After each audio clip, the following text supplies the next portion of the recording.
Ready, aim, release! Anyone see my mammoth?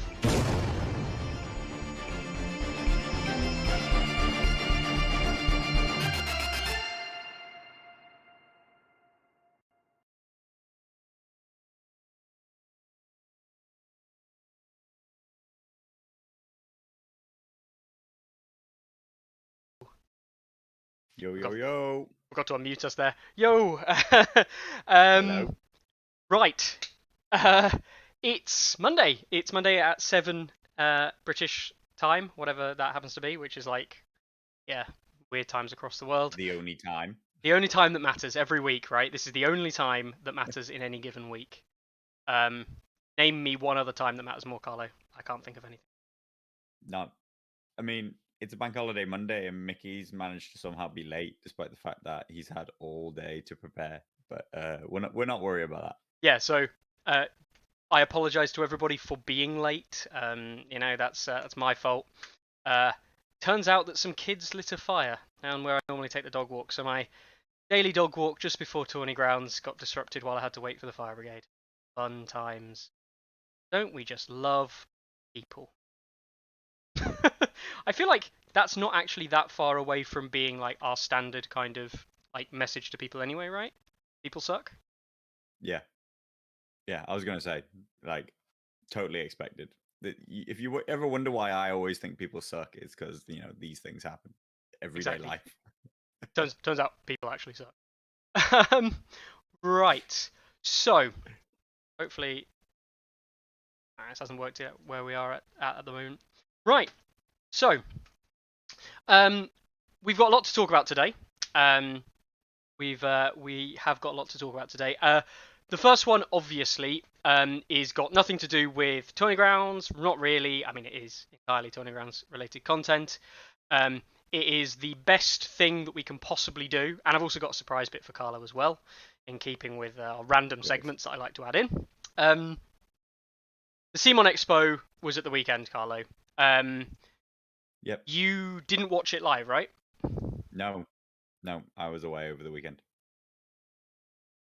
I'm disappointed. Not just no, I'm not disappointed. Who cares? I have to admit I didn't watch it live. I started 6 o'clock. Guess what? 6 o'clock is the time I normally take the dog out. So I saw the first couple of minutes before taking the dog out, and then tuned in to see some of the pictures and things like that. There's 3 things to talk about, I guess, but one of them doesn't count as 3. What did you think of it before we dive into the actual nitty-gritty of it?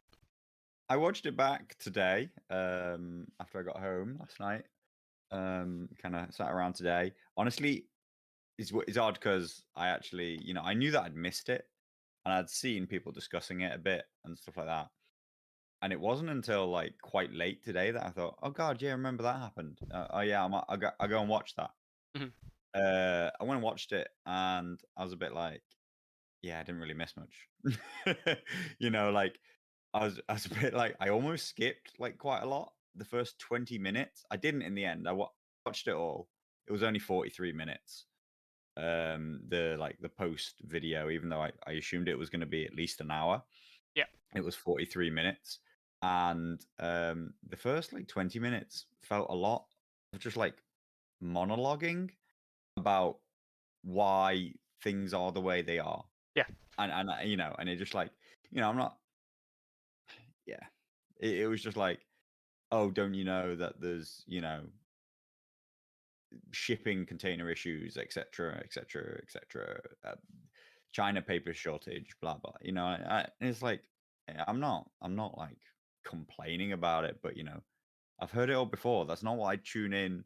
That's not what I want to tune in to a developer chat for. I don't want to listen to you tell me for 20 minutes why you haven't got much to show us. Yeah. So you see, and that's exactly it, right? Is that the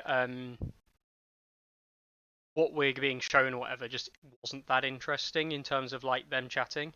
There was some interesting things which we'll get onto in a second, but yeah, it felt very much kind of like who cares about this stuff anymore. We know there's issues. Like we're not here to hear you defend the issues. We're here to talk about the stuff that you want to talk about. So just get on with it. Yeah. Now there were 3 images that they showed to us. There was a lot of talking actually. There was a lot of question answering as well. But there was a lot of talking, and there are 3 images that they showed to us as a group. Now, the first one, and I am going to pick an image here, which is a little bit not great, because it is an image taken from a screenshot of the actual thing, and there isn't a better image, I don't believe, of this, which is something I'll talk about in a minute. But the first one was the Frozen Shore chariots here. Yeah, I'll zoom in on them. As I said, apologies for the content. It's not the most graphically nice to look at. But yeah, Michael's strength is definitely not video content. So Frozen Shore chariots, Carlo. First of all, the models look fine. Yeah, fine.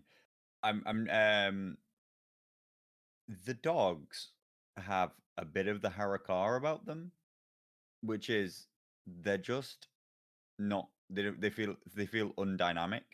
Yeah. They feel like the dogs can't really be bothered to be there. With modern 3D rendering and 3D modeling and all that, I wouldn't be surprised if 90% of that model was the same model as Harakar with a different head put on it. You know, like, as in, they might actually just basically be the same model with a few tweaks, which is why they both look a bit boring. Yeah. They're all right. They're all right. Like, they're not a model.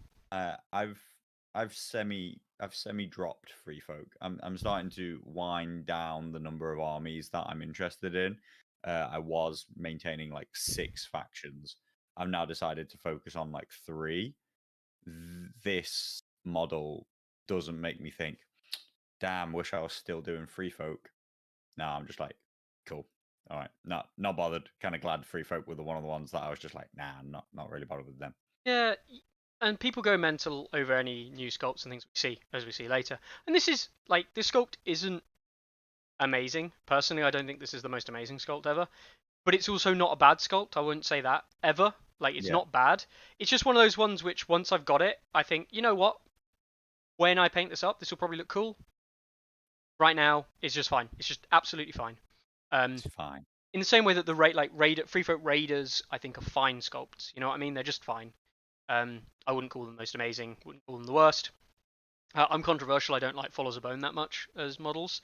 And the Spearwives, I think, look terrible, personally. But I really like Trappers. I think if it wasn't for the fact that Trappers are so randomly armed, Trappers are one of my favourite models from the Free Folk.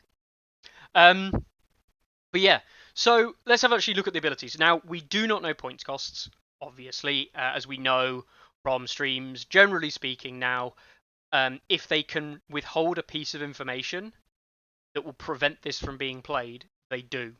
The only difference here we know is Mag the Mighty, which they released the points cost for.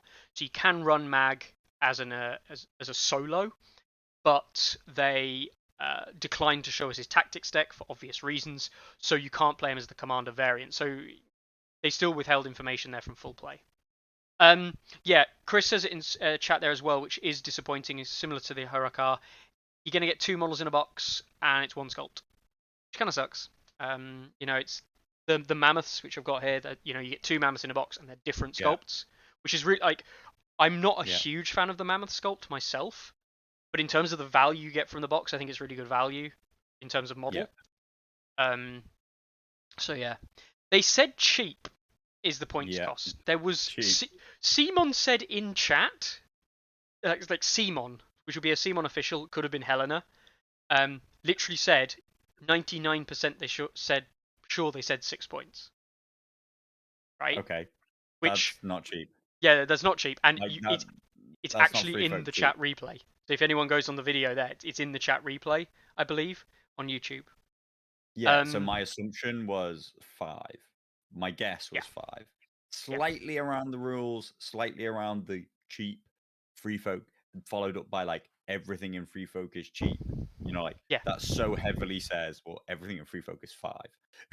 Yeah, I mean, know, so if everything in Free Folk is cheap and this is cheap, then it's 5.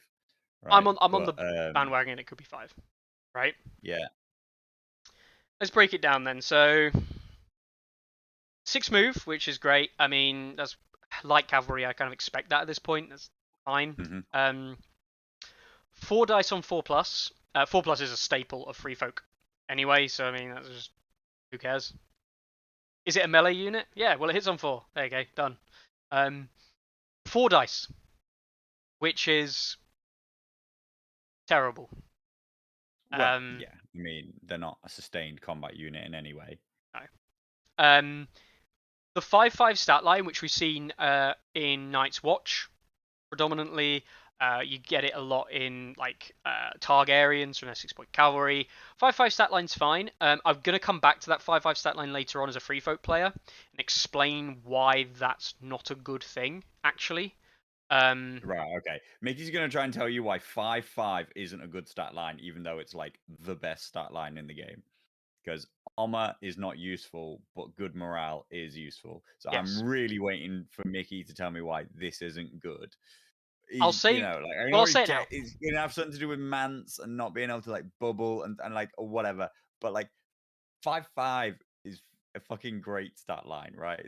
So So I'm just gonna come out here and say you're wrong, Mickey. no, that's fair enough. And what I was going to say is that it depends on, again, completely depends on the points, right? But at 5 points for a 5/5 stat line, you're like, yeah, that's fine. But then think about, in my head, what I start to think about is what is going to be killing this unit? What kind of things are we going to be playing into?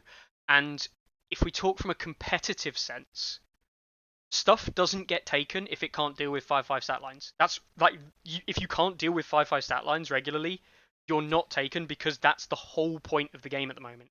Is everyone packs these 5/5 stat lines. So things are used to dealing with this, and specifically at 6 wounds, doing 6 wounds to a 5/5 stat line is actually very feasible, very possible, and again is something that Mm. people are geared up to do anyway when facing things like cavalry, which they're trying to take at least a rank off when they attack. With, Night's Watch crossbowmen, among other things, they're trying to remove 1 to 2 ranks. Um, that's the thing, is that this unit doesn't But they're stand not up. achieving it, Mickey. Well, they I don't are. think this with 5 morale. I don't think this thing dies in one attack to very few things in the game.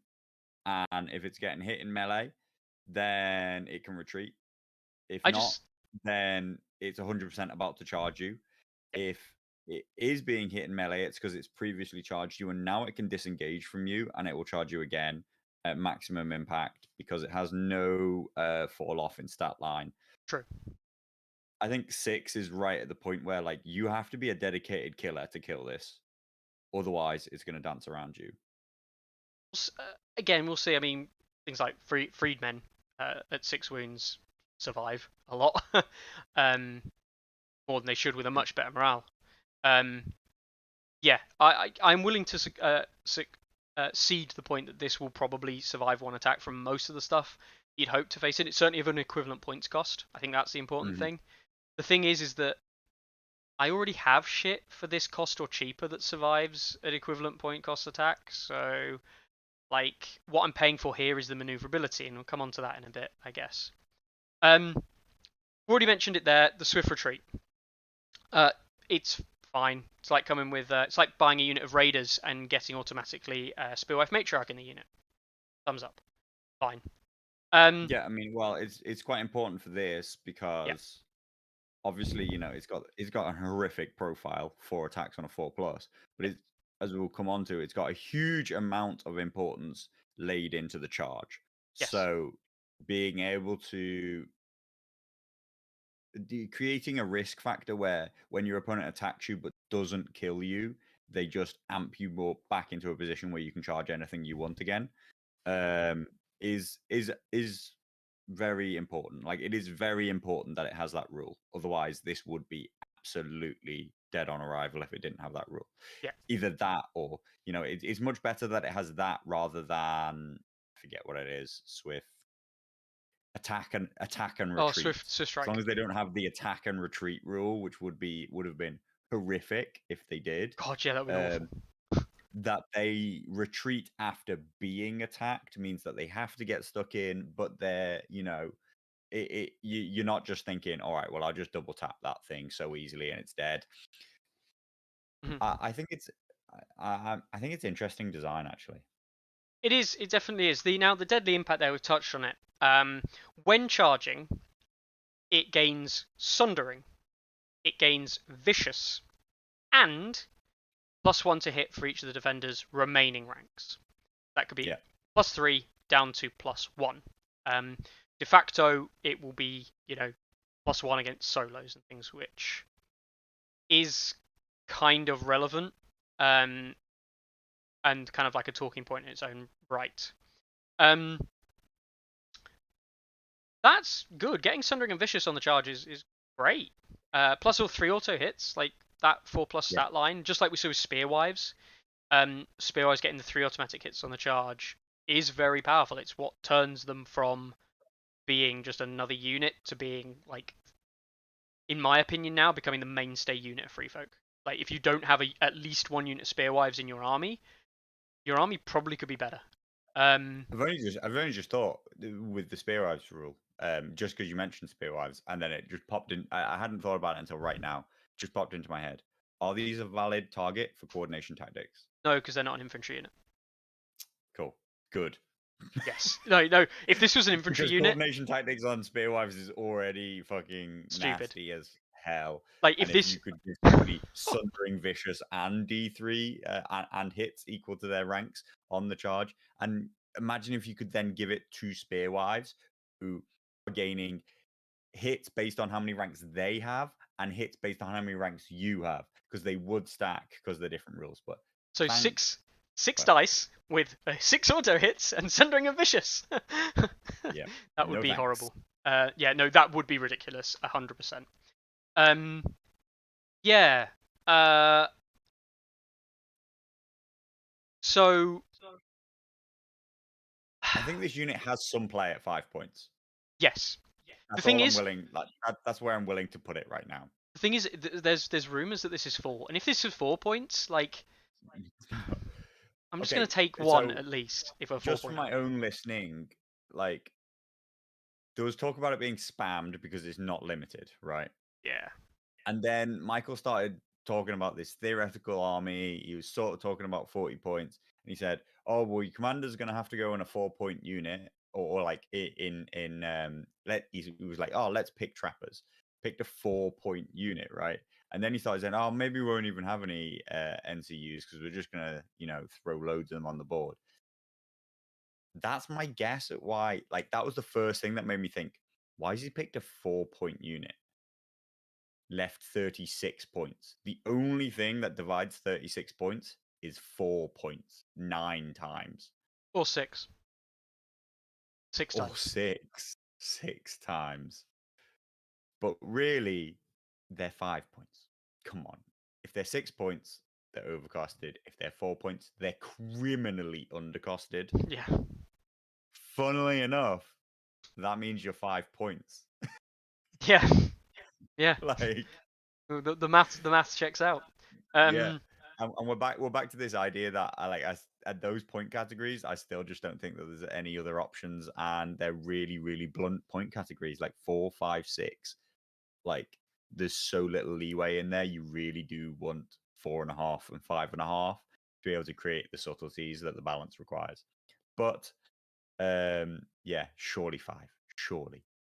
And you know what? If they're 5 points, I'll probably pick one up. But people going about how they're super maneuverable and this, that, and the other, and they are. I'm not going to dispute that.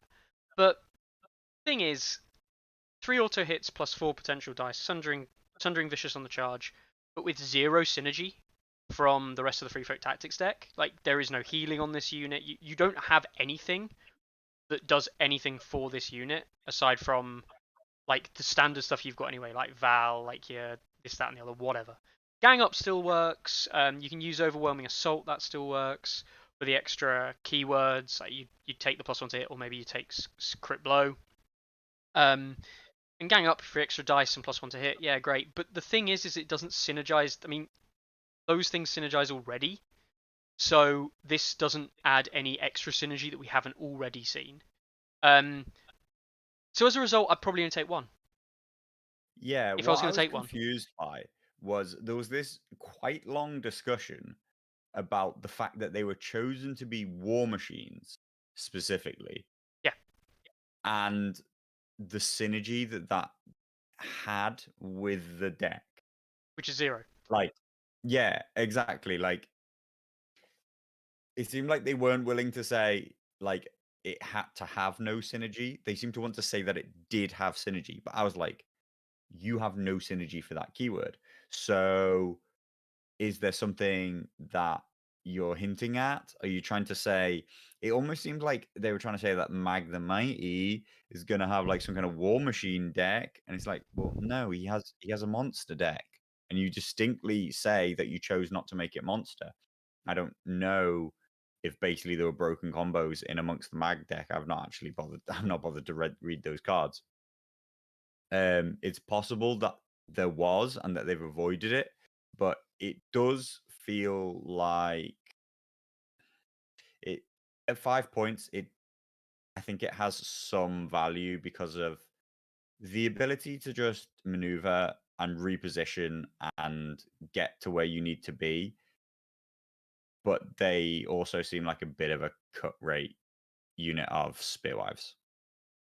The big issue for me is, I mean, we always talk about it from like competitive sense, right? What does this bring to the table that I don't already have access to? And it's a unit that can catch dragons, which is great. Except it is just like a giant. It's fucking dragon bait hugely, and it's never going to kill a dragon because at most it can do 5 wounds. So it's just you're just throwing a VP away and an activation for very minimal benefit. Six wounds would 1 in could 3. survive a dragon attack. Yeah, 1 in 3 it dies straight away, and then even if it doesn't die straight away, you've got a 1 in 3 chance you roll a 1 on the D3, and it's a 50, give or take 50-50. It's not because it's a 7+ check on the morale -2. It's about 50-50 to die. It's about 50-50. Yeah, it just seems for what is like 4 or 5 wounds on a dragon at best. Realistically, that seems pretty weak.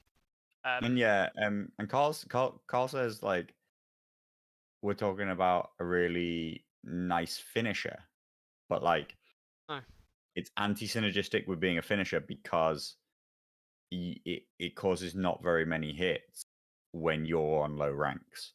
It definitely doesn't have the potential to get through hardened. No. Which is an issue. You know, if you're there on that 1 rank and I charge you, then I'm talking an average of 3 hits plus the bonus 1, 4 hits. Well, 1 hit through. you block 3 of them. So, you know, like, I mean, okay, you got Sundering Vicious. Like, maybe you can force that through, but nah, you gotta be talking about 8 hits, 7 hits to be a finisher of hardened units. Yeah, and so you're in a bit of a non-start territory with that kind of line of thinking. So it moves you onto the line of other thinking, like high maneuverability with the cavalry move. That's really useful. But you know, and I'm ignoring, but I use a lot of Harmer anyway. You got Val. You got maneuverability in bucket loads in Free Folk anyway. Certainly, ironically, Swift Retreat after enemy unit completes a melee attack directly conflicts with Distraction Tactics, which is doing a movement after being attacked, which is arguably better because you pin the enemy down, engaged with you, and you move another unit into its flank, so it can't just turn to face you. So it's a timing that's already conflicting with stuff that you've already got in the base deck and this, that, and the other. I think it's fine. And one thing that people said is, oh, it's a solution to archers. I think if you needed these to be your solution to archers, then it's not a solution to Night's Watch Crossbowmen. Yeah, it's not a solution to Night's Watch Crossbowmen because you can't charge them in the front. Yeah, like you'll actually probably die. I mean, if you're talking about awful Night's Watch Crossbowmen, you charge them in the front, you're actually odds on to die. Yes. So that's a problem. They are a solution to archers because archers have like basically like a 13 to 14-inch threat range. By the time you talk about certain positionings, you can sort of like make the 2-inch shift not be that great, right? So you can be about 14 inches away at a slightly janky angle. And with movement 6, you can close that distance very reliably and you can engage them. So you can go and set up in a position where the archers feel that they can't possibly come forward, otherwise they get charged, but they can't actually shoot anything. And I do think that's pretty important for free folk in general, except that we're missing the big thing, which is that doesn't get you into the flank of these crossbowmen at all. And so it gets you to charge them in the front, then you're definitely just going to die. Yeah. And are you And- throwing something else at them afterwards? Like that's just, that's tough, and not to labor on the whole, like some people say like, oh yeah, but you got to just like ignore Night's Watch. But I mean, you can't just ignore Night's Watch. But anyway, they're a 5-point unit. They're a 5-point unit, and they're not. I don't think they're going to change the game. No, this is the thing. I think they'll give you an option, and options are fine, but I don't see it being that amazing. I wasn't enamored when I saw it. I didn't think, wow, how can I use this? I thought, okay, why would I want to use this? That's the question you should ask yourself: is why would you want to use the thing? And there are reasons why, but they're not compelling. Any free folk player worth their salt already knows that archers are a problem, so you have solutions for them. The problem unit of archers is Knights or Crossbowmen because the solutions don't work. So yeah. Bob says, yeah, well, I mean, Deadly Impact is different for Knights of Castle Rock and Tully Cavaliers and Spearwives, which is it's based on your own ranks.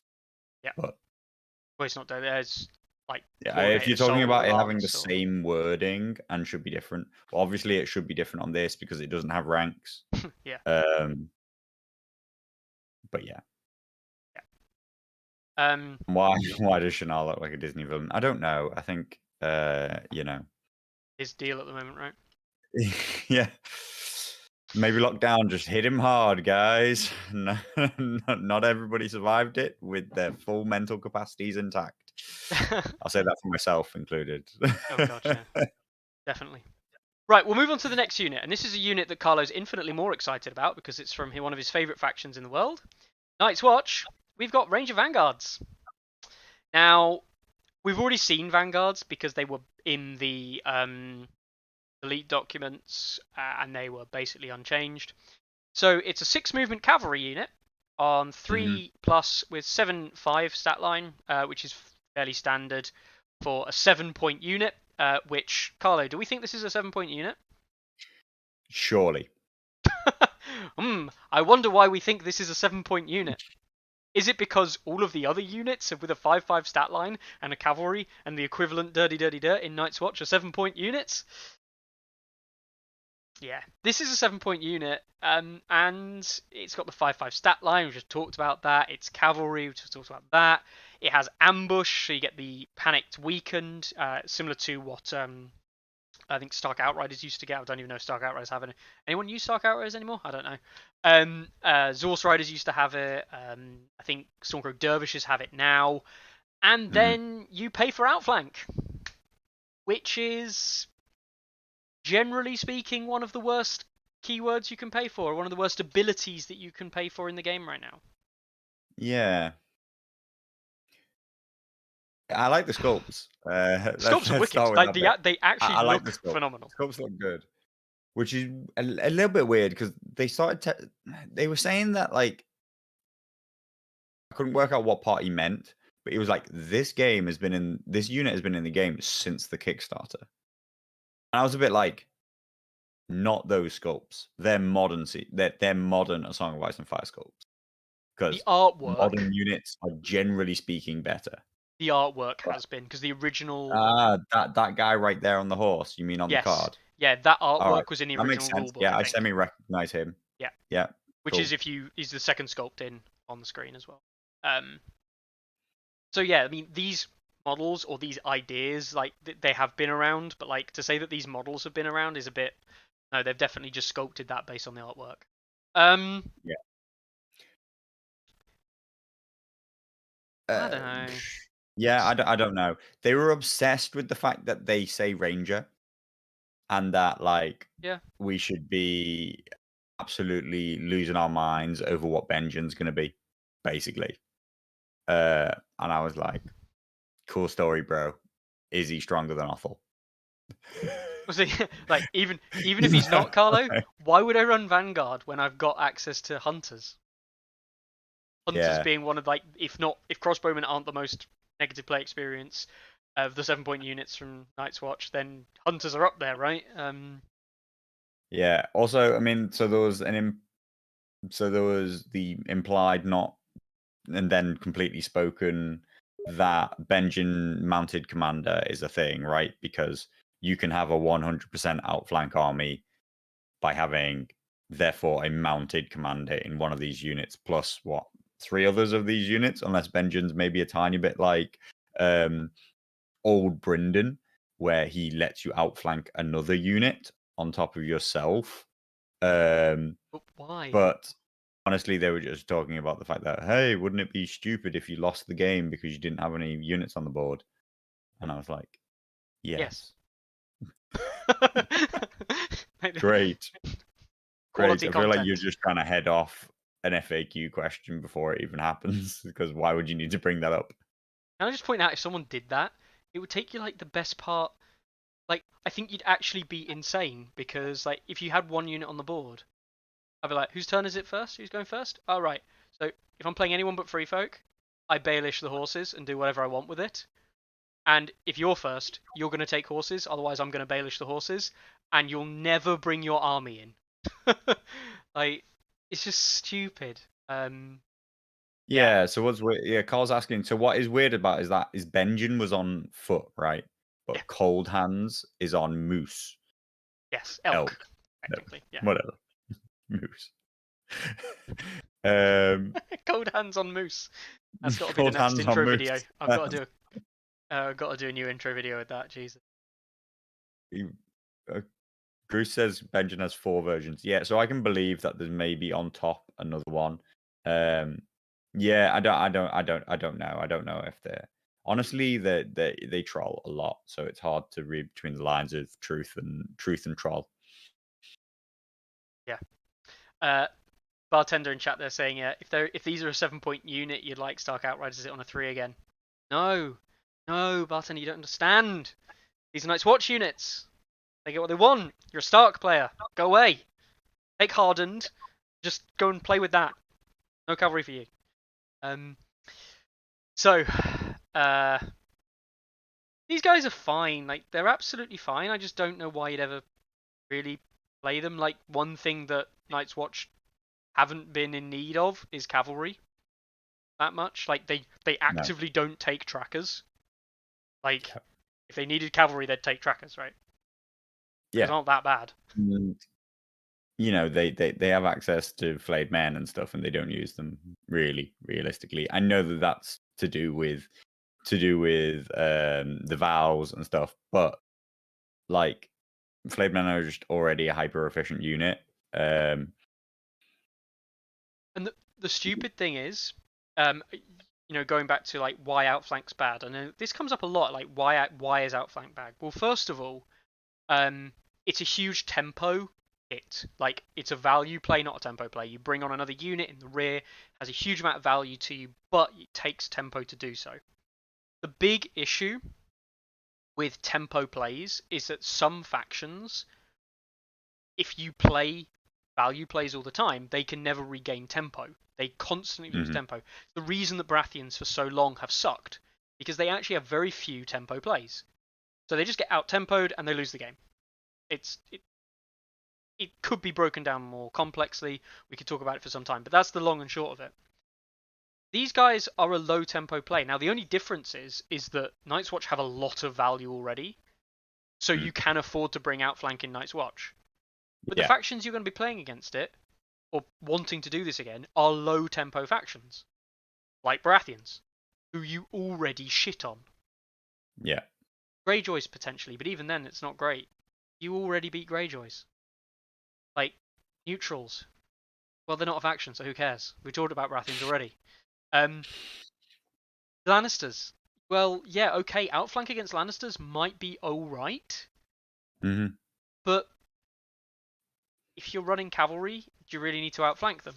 Can't you just run up the board? Because if the Lannister players got cavalry, which they're probably running flayed men, they just turn around and charge you anyway. Yeah. Like, just don't think there's not a situation here where I love the fact they've got outflank and go, that's amazing. The one thing, of course, that this does bring though is with the rear and flank charges getting the token play. One thing that Night's Watch do have very little is active token placement. Yeah. So this is a tool there, which is quite interesting. Yeah. I think, without seeing new Benjin and all this, how important this Ranger keyword is, there's a maybe for this in like that John list that currently exists.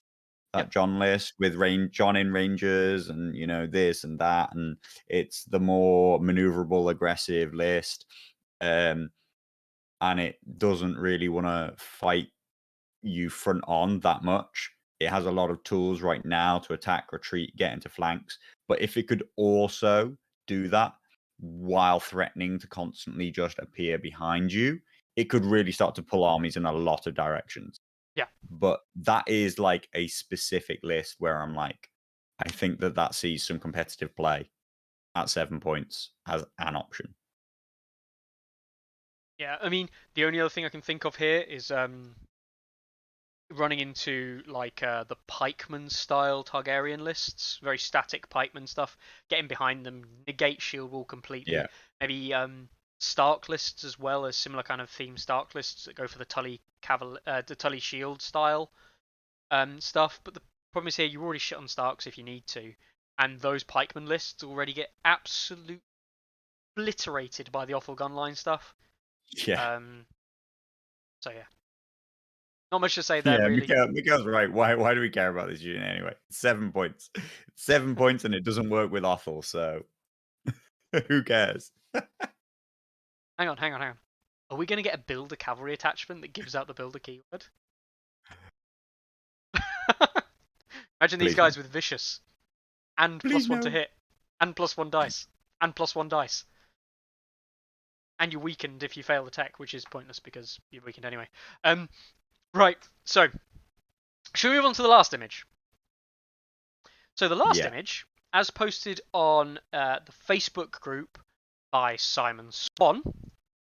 I know, right? Exclusive insider. Dun. Not really. Well, this is actually quite interesting. Yeah, I know. Simon, as the head of the Facebook group, got this image earlier than the rest of us, I guess. Here it is. It's a little bit odd in that it's wrong. Why is it wrong? That's why it's odd. It's wrong. This is the image that Simon Swan put up. Right, and the one he was given by CMON. Shall I show the image that was actually at the end of the presentation? Yeah, go on. There's something more to the right. Top right. Yes, wait. Something's changed, yeah. I knew there was something to the right of that, what I assume is a Night's Watch hero of some description. They moved Brynden down and they got rid of this orangey-yellow cavalry unit, which, by the way, we know what it is. Don't go crazy think it's not Martell's. Tyrell Cav. Tyrell Lancer. So for some reason, the one we got given on the slideshow in the presentation was actually different to the one that was pre-given to Simon, put up on the Facebook group. Bit strange. Don't really know why, but again, it's just classic fucking miscommunication, which we've seen before. Anyway, we'll analyze this one. No, we'll analyze this one for the top row because it's missing half the bloody. I was going to say tops. I couldn't possibly know who's in the top center without that top part of the image. I know, right? We'll go round from clockwise. That first bloke, people saying he looks a little bit. Clue. So he looks a little bit like a Tyrell swordsman, right? He's a similar kind of. He does. Yes. Now, this is really dubious, but we're going to go zooming straight in on this one, all right? His colour's wrong. Now, this could be the folds in his armor, correct? These could be the folds in the armor, just like we see on this side, right? But neutral swordsman with cloaks, Golden Company, and those will be the Golden Company bands, the golden bands on his left-hand arm there, potentially. That's delving right deep into it. Yeah, so I heard that it was Golden Company. Yeah. But he looks so much like a Tyrell. Yes. Like, he looks so much like a Rose Knight right now. Now, It like could, too much like a Rose Knight. yeah, that's the thing. He could be like he could be something like I did think you'd have some like a kind of hedge knight on foot, maybe unit. That would be a thing. But no, I think this is likely Golden Company. We know the Golden Company are coming out after all, and the Golden Company are stylized around sellswords and Westerosi style armor. They like to stylize themselves like that, so that would make sense as to copying the Rose Knight aesthetic. In the Hmm. closest thing we actually have to a swordsman, like a straight up swordsman, is actually Rose Knights. Yeah, Because that's guardsmen true. don't really count, and everything else is not swordsman. Um, Yeah. so Okay, here's the big thing for me. Why is his shield green? Right. Remember before 3D modeling came along, when people used to show actual sculpture that they did, yep, and people used to use green stuff and also like a browner green stuff. Like they're actually kind of like the brown was generally used for the more detailed parts of the sculpting, and the green was like the so it'd be blocked in green, and then you do things like shield trim in brown, right? Literally, a shield would look like that when it was genuinely hand sculpted. It's so weird that this model almost looks like it's trying to fake that it's hand sculpted. It's like that's what the colors of this absolutely 100% suggest to me. I hand sculpted this model, but it's obviously not, and I just don't understand why his shield is green. you you know what? It could be the lighting. It could be the way they set the lighting in the 3D render, which is fully possible. But you are completely right as well. Like 100% correct. It's very odd to see that sheen. Um, yeah, no idea. Probably Golden Company though. But yeah, I'm just getting a bit of yeah, I'm being obsessive over that, but it's so weird because as soon as I saw it, it was just like, what? That's like a green stuff render. Yeah. Anyway, yeah, I agree. Probably Golden Company, surely. Like they're there in neutral colors ish. Although the colors are all over the place on this. Like we have two 100% definite Lannister models, and they're totally different colors. And we have two 100% Baratheon models, and they're different colors. Yeah. So Michael says, as a colorblind person this discussion is very confusing. That is probably very fair. yeah, um, sorry, mate. we apologize. All right, moving on to this bloke here. Who the fuck is he? So two things. He looks like a male she-bear in the build and the bulkiness of him. People say Yeah, male she-bear. I'm willing to accept that this is we already know about the Karstark Loyalist unit, not Spearmen, or the Karstark Loyalist unit. Is this going to be Karstark Loyalists? true. The Karstark Spearmen were chunky boys, Yes. like by their renders. So he does have that same look and feel to him. I don't like his buckler. I've never I know that they're actually historically like accurate and used and whatever, but I've never ever been a fan of that like round, like just hand cover parry style buckler. I think they look silly, but even if they're real. What I don't like is that I don't understand why someone using a mace would use a buckler like that. Like a sword, you would I, probably do that because you want to be better at parry and then like stab and parry and blow. Whereas a mace, you want to be at coming down on someone. Like you can't stab with a mace and do anything. Well, it does. It essentially wins people. But yeah, Dan's saying Kartak loyalist in chat as well. The Mythor said the he bears. Here we go. Yeah. They come with From the car He-Man universe. car rye. Car rye. It's different to Warcry. God, that was bad. I couldn't even work out what you were saying. I know, right? Um, yeah. Again, Dan in chat saying the conversion potential. Yeah, I mean, anything we see here, Mm, that our mate Dan converts everything mm. anyway. So anything we see here, by the time it gets into Dan's hands, maybe one of these would still exist as a non-converted model. Maybe he's the kind of person who will take like a single model sculpt, like I don't know, this guy, and convert him and like turn it so he's riding a You know what? goat. Vlad's right. Like he had this big thing of like he looks like a dwarf to me. Yeah, he does. No, he does. He 100% does looks like a dwarf. actually like he's too wide and too stocky to be a human. like, because that just makes him look short. Can we just massively appreciate as well that he's wearing like the shoulder plate and things like this, and then he's wearing what looks like to be some kind of like quilted, like leather type thing. Then he's got these massive like sabatons on, and his foot armor is just like way out of place. Pretty weird. I don't like him, but Yeah. I have not liked a lot of the recent Stark stuff. So She bears in except the my she bears, she the bears she bears are great, she but bears are great. like not liking the look of the car Stark Spearman myself, and yeah. Right. The next one we don't really need to even talk about. It's freaking obvious who this is.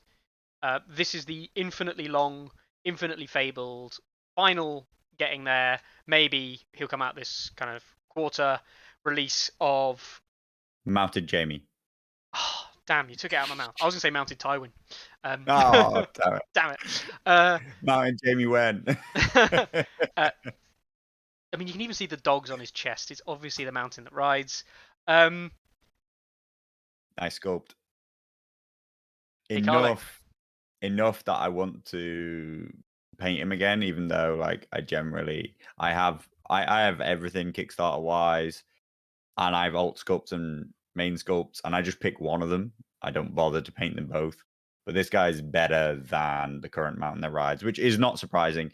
They were gonna have to do something big because the current mountain that rides is Kickstarter exclusive, so he can't be the same sculpt again. And yeah, they've met expectations there, and the expectations were high. Do you know what the kind of stupid thing is though? Here now is I think people are basically going to be like, right, well, that Kickstarter exclusive, it's not actually that nice anymore. That model is no longer relevant. You're going to be picking up Lannister Hero Box 3 now, like guarantee. Like I'm pretty convinced anybody who's ever played Lannisters is going to pick up that Hero Box purely so they have access to this bad boy. Never mind the other stuff in there. Because people buy the mount that rides for £30 already. So now you're just going to get all the other stuff and a nicer model. Yeah. So yeah, that settles that one. There's not much else we can talk about it other than that it's a really good sculpt. Top notch. And he looks huge because he's rearing the horse and he's already big. I can't imagine that his proportions as an individual himself and the size of the horse are any different. Same model. Current model is like leaning forward, quite hunched, quite like compact. This model is going to take up so much space. He might even be bigger than the dragons. Like actually, like height, like he's huge. Huge. I very much think he's going to be about as tall as a giant. Looking at it, yeah. Because sculpt wise, in terms of the base wise, compared to a normal infantry model, scale is only maybe proportionally only a little bit bigger, which as we know cavalry models are quite a lot larger than the equivalents. Mountain that rides commander? Doubt. Press X to doubt. It would be good if they did. I think if anyone could be a mounted commander for Lannisters, mounted commanders in my head would be mounted Jamie or mounted that rides. And why wouldn't you make it the mounted that rides, given his fame? As long as he's not Nerb says he's not a fan of the fist on his helmet. Neither am I, actually. It always annoyed me, but that's on the normal model. It's on the Kickstarter mountain that rides. That's what they've gone for Gregor. Though they have actually improved his helmet. His current helmet looks like a tin can. This one's got kind of like the smoothness and curve, like thing to it. I think he's just an improved model. He just shows he's all examples of how their models have improved from Kickstarter through to now. Yep. And he was one of the best models in the past. Like he really was. Like genuinely, he was one of the best models they had. So moving on to this particular one, we've got this bloke here. Now, a lot of debate as to who this guy is. There's nothing leaked files wise or anything like this that this indicates anything of this. This could be a attachment or like a hero style thing. I doubt it because of the nature of when they've shown us heroes that we recognize and know. This is clearly too old to be John. Mm. And it's just unlikely that it would show somebody else, or show anyone else in the Night's Watch we haven't already seen, knowing that Night's Watch Hero Box 2 is around the corner.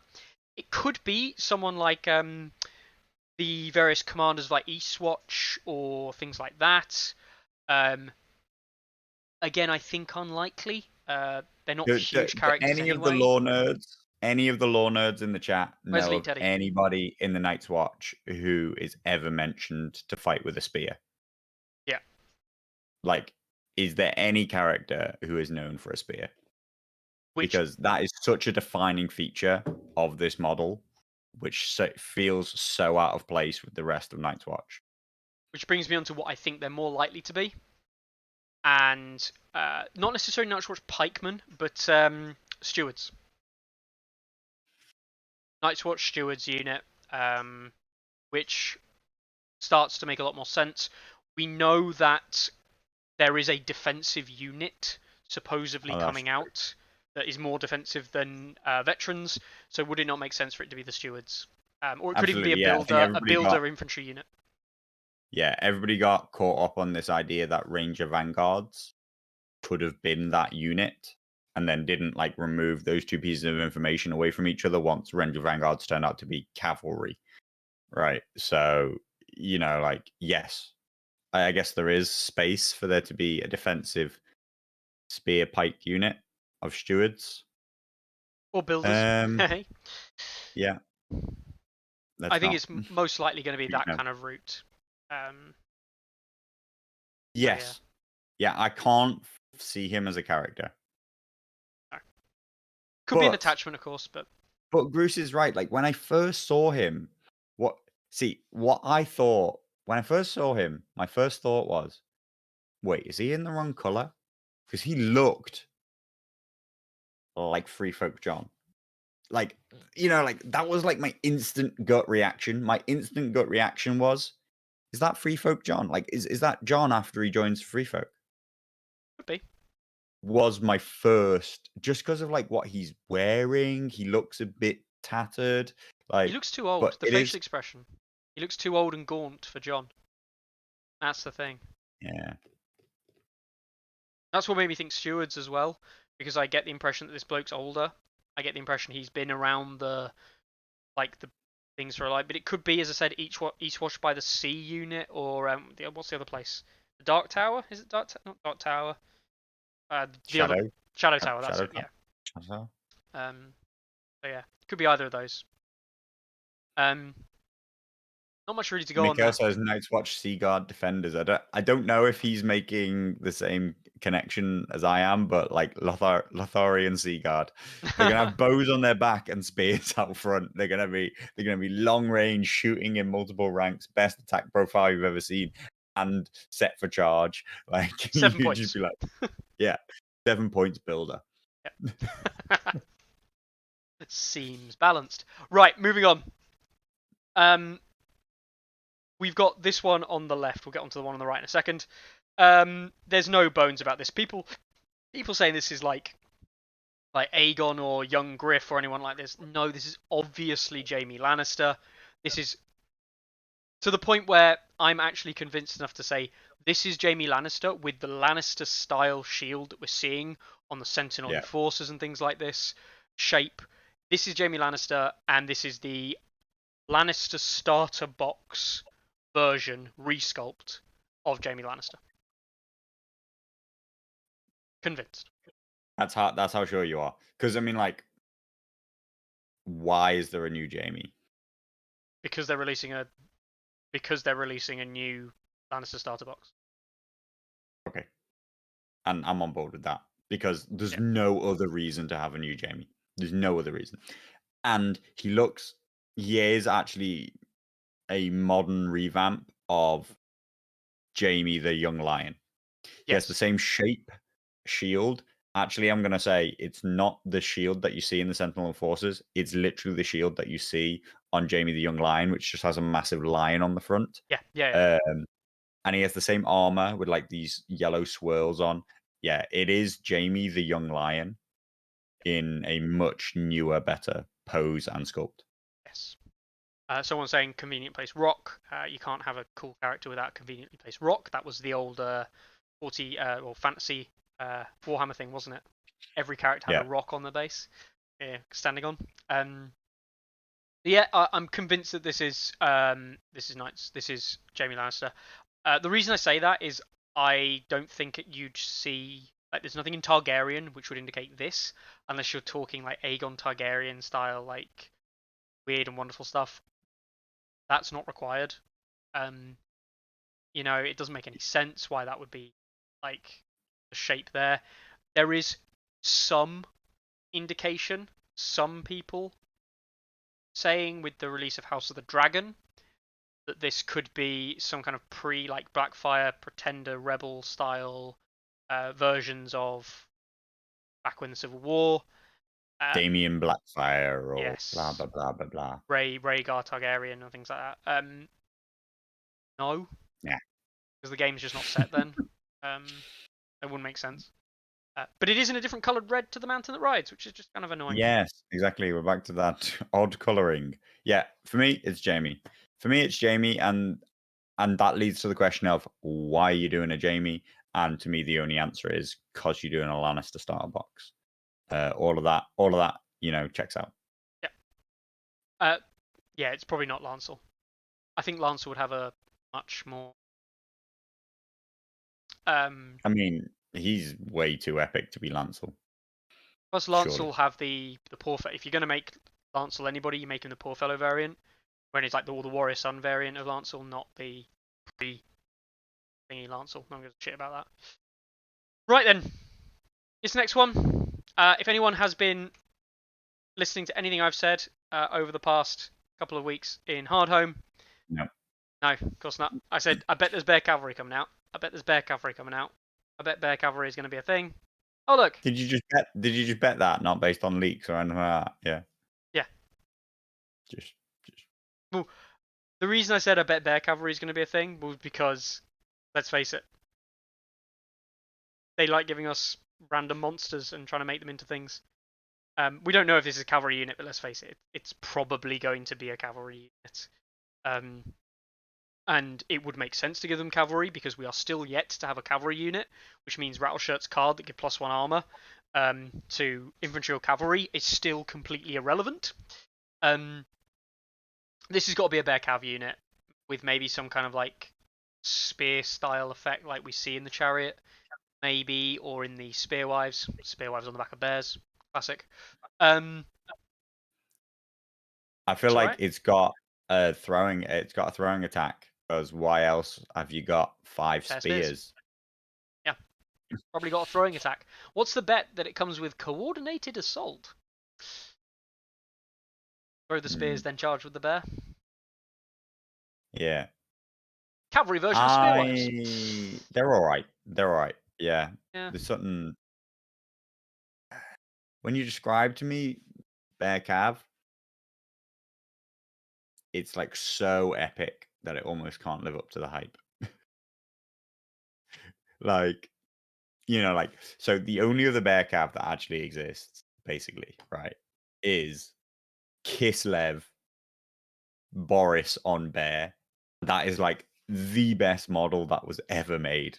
And that thing sells for like £200, right? Because it's just the most amazing model ever, at least by its standards back in the day.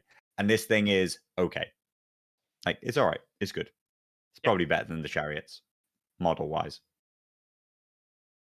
Yeah, I mean, if no one's ever seen Kislev Boris on bear, I will pull a picture of it up now. Bear Cav, to anybody who's played Fantasy, immediately takes you back to Kislev. There's Boris on bear. Boris on bear, what a dude. With the wings, the Kislev wings, Polish Kislev Kislev wings. Lancer wings, yeah.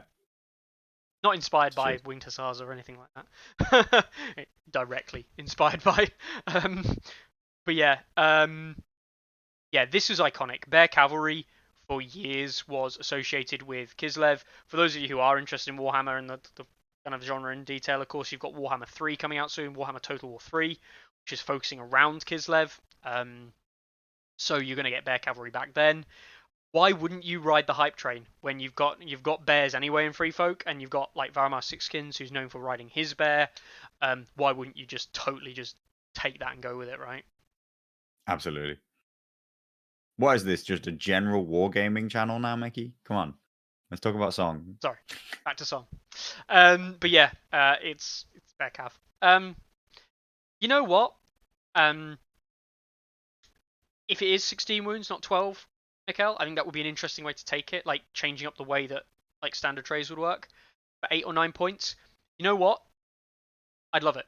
I love it because what Free Folk need, and what is actually so, dare I say it, boring about Free Folk, is that you have a load of mediocre, like middle tier stuff that you then turn into an army and make good.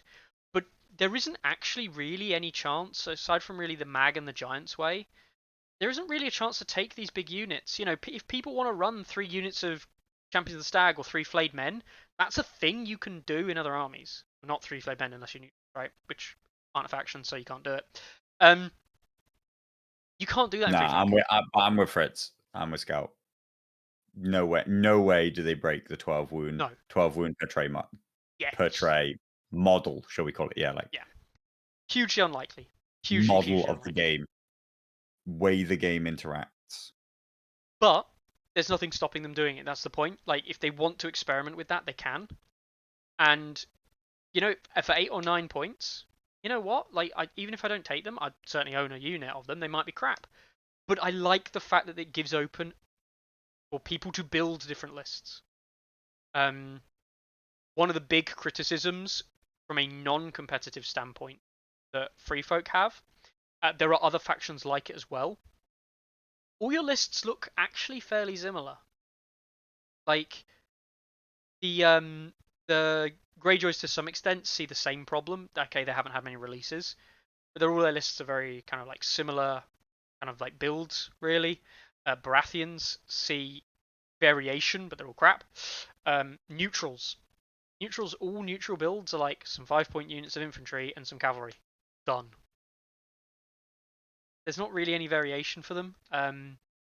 So having more varied armies, styles, is going to be good. Targaryens have got a really good one, right? They can take pike blocks, they can take cavalry, they can take dragons, whatever. They have this variation in the style. Starks, man. Oh.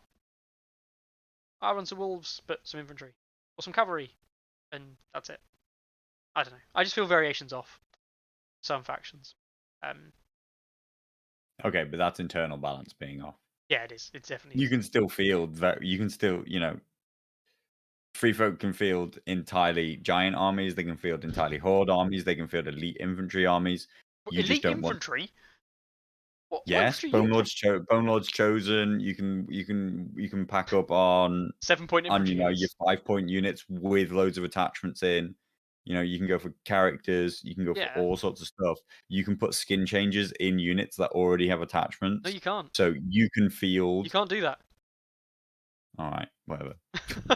Like, that's my point. The most expensive unit in Free Folk is a 7-point unit of Bone Lord's Chosen, or the 9-point variant if you play for the attachment version of Rattleshirt, or anything else at 7 points, which is equivalent to cost of a giant. You can technically get an 8-point unit if you then put Harmer's Bannerman into a 7-point unit, but that's it. But again, it's like Build-A-Bear style lists. Vlad's willing to trade Lannisters for Free Folk based off this bear. Apparently. I would never trade my Free Folk away because it's the only faction I own physically, and it's the only faction I probably ever want to play. He's painted 5 models. I'll have you know, I've painted 6. Why do we always spend 7 times as long on the shitty Free Folk models, Mickey? We don't. We literally didn't. We spent a long time feels on like it. It feels like it. For you, it feels like anything that's spent on Knights Free Folk is long. That's, by the way, going back to Carlo's earlier point about why he doesn't collect Free Folk anymore as much, or doesn't care about them, is he knows that I'll get all the Free Folk stuff anyway, so it's a bit academic. In the same way, he doesn't collect Starks because our mate Dan collects all the Stark stuff. So Carlo can focus on Lannisters, Baratheons, I'll say Baratheon's again to fulfill the neutral role. He'll always get the neutral stuff. And if I'm gonna guess another faction, Carlo, is it Night's Watch? No, it's Targs. Targs. I've Fair dropped enough. I've dropped Night's Watch and Free Folk in favor. Well, sticking with Targs for now You've because got nobody good at our club plays Targs. Sorry. Pogs. Poggers. Anyway, next up we got this bloke, Carlo. You've got to be pretty hyped to see this guy. Not that bothered. Yeah. He's all right. He's an interesting style choice. He's very cloth based. He's got nice little. They're really focusing on like these ankle leg shin guard things at the moment, aren't Yeah, they? there's Particularly in Baratheons, like they're really Greaves. going for them and making them ornate. But we're thinking pikeman, Highgarden Pikeman. or are we thinking pikeman captain? Are we thinking normal pikeman or pikeman captain? Because there is an alt pikeman captain Yeah. in the box. Not that it matters hugely. This guy's got a bit of a vibe of pikeman captain to me. I just have a feeling that he is the captain sculpt inside the box. I mean, all that matters is obviously Highgarden Pikeman, or Tyrell Pikeman, whatever you want to call them, whatever their name ends up being. Yeah, he could be the captain, could be the attachment, whatever. I don't really care. That's the thing. I don't actually care. Like this model is just kind of like meh. Yeah, I might care when I see them whole unit together. He has an odd pose for a guy with a spear.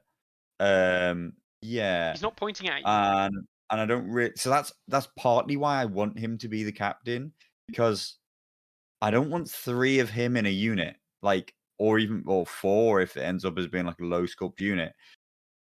He seems like I shouldn't have him dotted around the unit in multiple places.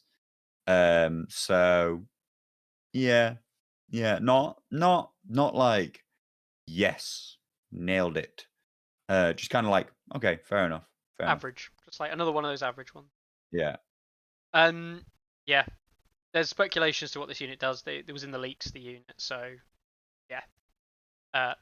We won't go into that right now, but yeah, all the information's out there. Could be really useful. Actually, I think it's going to be probably for Renly side. I think it's going to be one of the key unit releases they're going to get in the coming quarter. This bloke now. Couple of things here. I immediately looked at this and thought, this is a drowned priest style thing. This is going to be a red priestess attachment style unit, or a unit of like drowned ones or something like this, like Greyjoy religious fanatics, right? In the same way that you get the red priestess for the religious fanatics of the R'hllor Faithful. That was my immediate take on here. Now there was a lot of talk around this actually being a character, right? Fair enough. This is, I forget his name, Baron Blacktide, otherwise known as Blind Baron, or Baron Blacktide the Blind, who is a known character within Greyjoy lore, so it could be him. Greyjoy's hero too. Yeah, that would be good. Like, can't not be in that, right? Like, if we're talking named characters, yeah, we've never seen a named character in a unit, right? So no. So they only come in. Yeah, so that's a hit. So that's either a very stylized generic unit, or this is the inkling towards Greyjoy Hero 2, which is odd because they feel like they haven't had enough basic unit releases to be onto their Heroes 2 yet. Well, the problem is in the UK they haven't had any releases except the starter box. But in theory they've got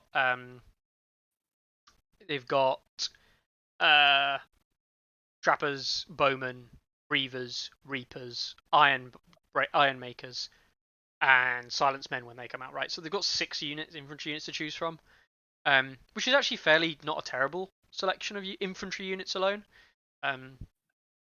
Yeah. Interestingly enough, if you go on to a wiki of Ice and Fire to find out about Baron Blacktide Dan, his character description, it just says character. 3 words. He is blind. That is his character description. So if anyone wants to do that, they have a weird house sigil, the Blacktides. It's green and black, almost checkerboard style thing going on. And Bartender's right. His necklace, his neck chain, Maester's chain, presumably, or equivalent in terms of a drowned god kind of Maester equivalent, is pretty gangster. It is. Bunch of rocks. Do you think that's what they do? Do you think they just tie a bunch of rocks around someone's neck and throw them in the river and be like, if you don't survive, drowned god hates you? Funnily enough, that Blacktide shield, I did have a look at it actually because I was painting Hedge Knights and I was looking at all different shields and stuff like that. It slightly crossed my mind and I was like, nah. No.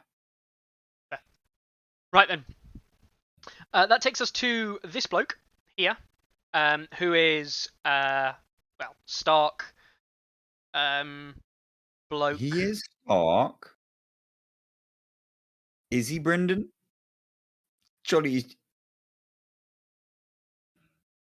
I feel like he maybe has the same armor as old Brendan, but Brendan got fat. Brendan got fat over lockdown. That's what happened. Though to be fair, old Brendan was the skinniest guy you've ever seen. He had a bit of the Loris Tyrell about him. Yeah. He was way too small. Kickstarter Brendan. Yes.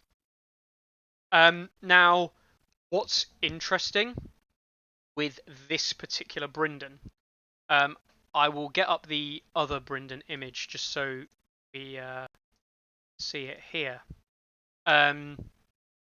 Let's find it on stats, shall we? But the old Brendan is more similar to what is kind of described as Brendan being. Okay. So you got him there with the I guess you'd call it 5 o'clock shadow kind of feel going on. Whereas if we look at this Brendan, he is very... look at his face right there. He's chubby jowls. Oh, yeah. Does he not look very, very, very goddamn similar? And I do mean very goddamn similar to this boy here. The character who played the Blackfish in the TV show. That's true. That's a good likening. Yeah. It really... I had both up on screen at the same time because there's a delay on the other stream, and I was literally just glancing from one to the other, and I was like, "Yep, that's him." Yeah. But yeah, Brendan got fat over lockdown, guys. Don't worry about it. He's not at all self-conscious about it, so don't bring it up. Can I just point out though, that's a really nice model. That's a really nice model for Brendan. The old Brendan sculpt was Kickstarter exclusive, right? And he was like, meh, everything was flat. He was like someone who'd been put in a mold, and they're like, oh, we can only make really thin molds. You've been pancaked. This looks like a really nice model. Yeah. I'm happy to see that sculpt there. I think it's really good. So, brilliant resculpt. That's the end of the sculpts then, right? That's the end of all the reveals we've got coming out. No. Tyrell Lancers, please rescue my faction. I wish I could zoom in, but alas, you zoom in on YouTube, it just makes the video smaller. So this is all we get, and it's in a slightly off yellow. It's still yellow. It's not Dawn Cavalry. Better. Anyone who thinks it's Dawn Orange and things like that, no, not Dawn. They haven't even announced them yet. We don't even know if it's Martel. Yeah. It is actually exactly the same artwork as High Garden. And this weird neck thing going on. Yeah. I don't know if I like him that much as a sculpt. But yeah. from what I've seen, if they are what they were in the leaks, they are just paradigm shifting for what the Renly side of the faction can do. Yes. Yep. It's going to be a big release, right? It's the stuff. Thornwatch and these 2 units here is the stuff that Staniside got basically earlier this year. Okay. Yeah. In terms of except that one of those 4 units is good. Yes, but I'm not disputing. I'm not talking about power level here. I'm talking about the actual releases for the actual game to make it so you pick them both. Absolutely. Yeah. Thornwatch, Pikeman, and Tyrell Cav make up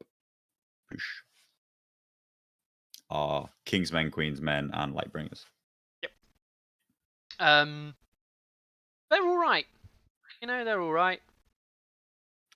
Yeah, it's a whole load of stuff. So things to come based on them saying, "Oh, here's the couple of things that you didn't see for Q3." Based on also, as we all know, where you actually get your real information from, Anytime War Games, of when stuff's coming out. This is Q4, right? Yeah. So I would have thought that we might see more Golden Company. So the thing about the guy in the top right is I can't believe they release a single unit of Golden Company.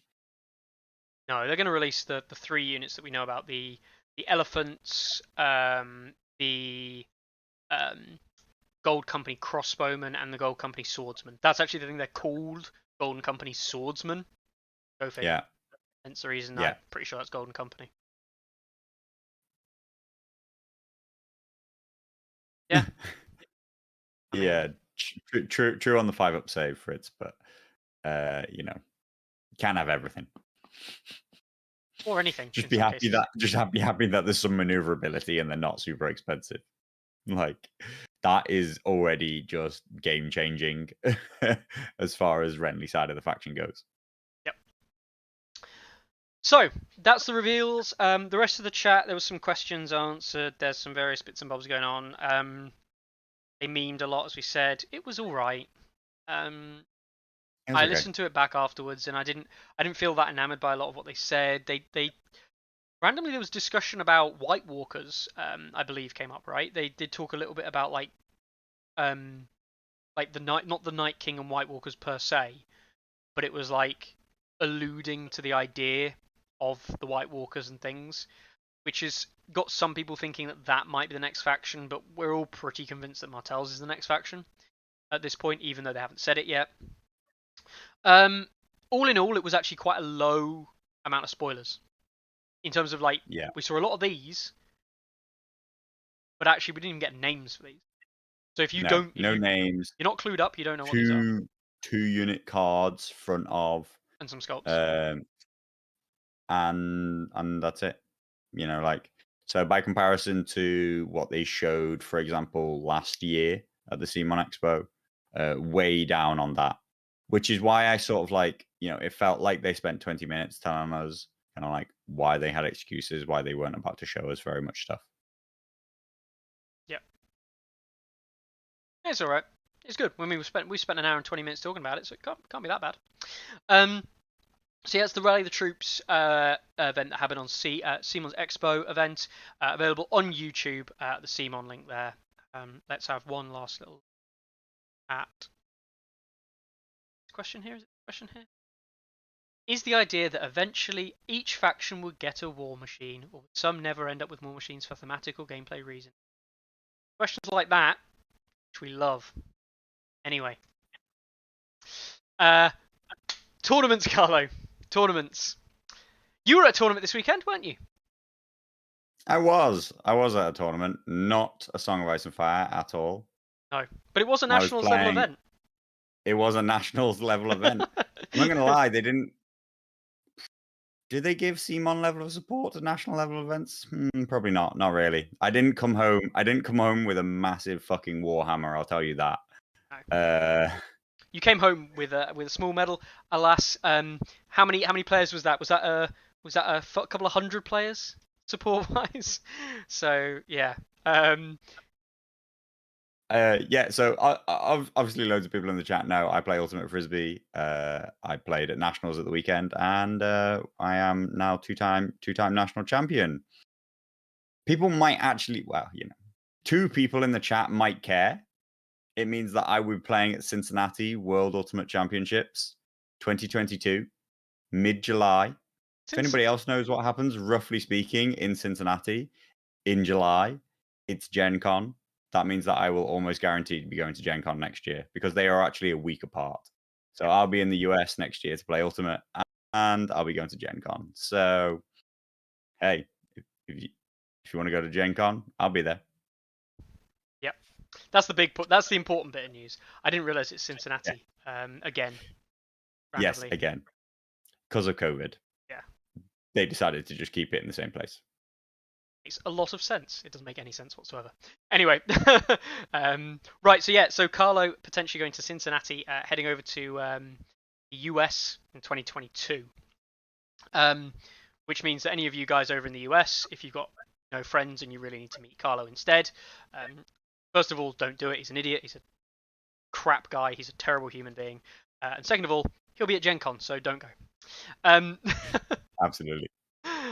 So there were some other tournaments run though, which were more related to A Song by Some Fire, and I said I'd call him out today because I played a friendly against him this morning, and it was an event in Valencia.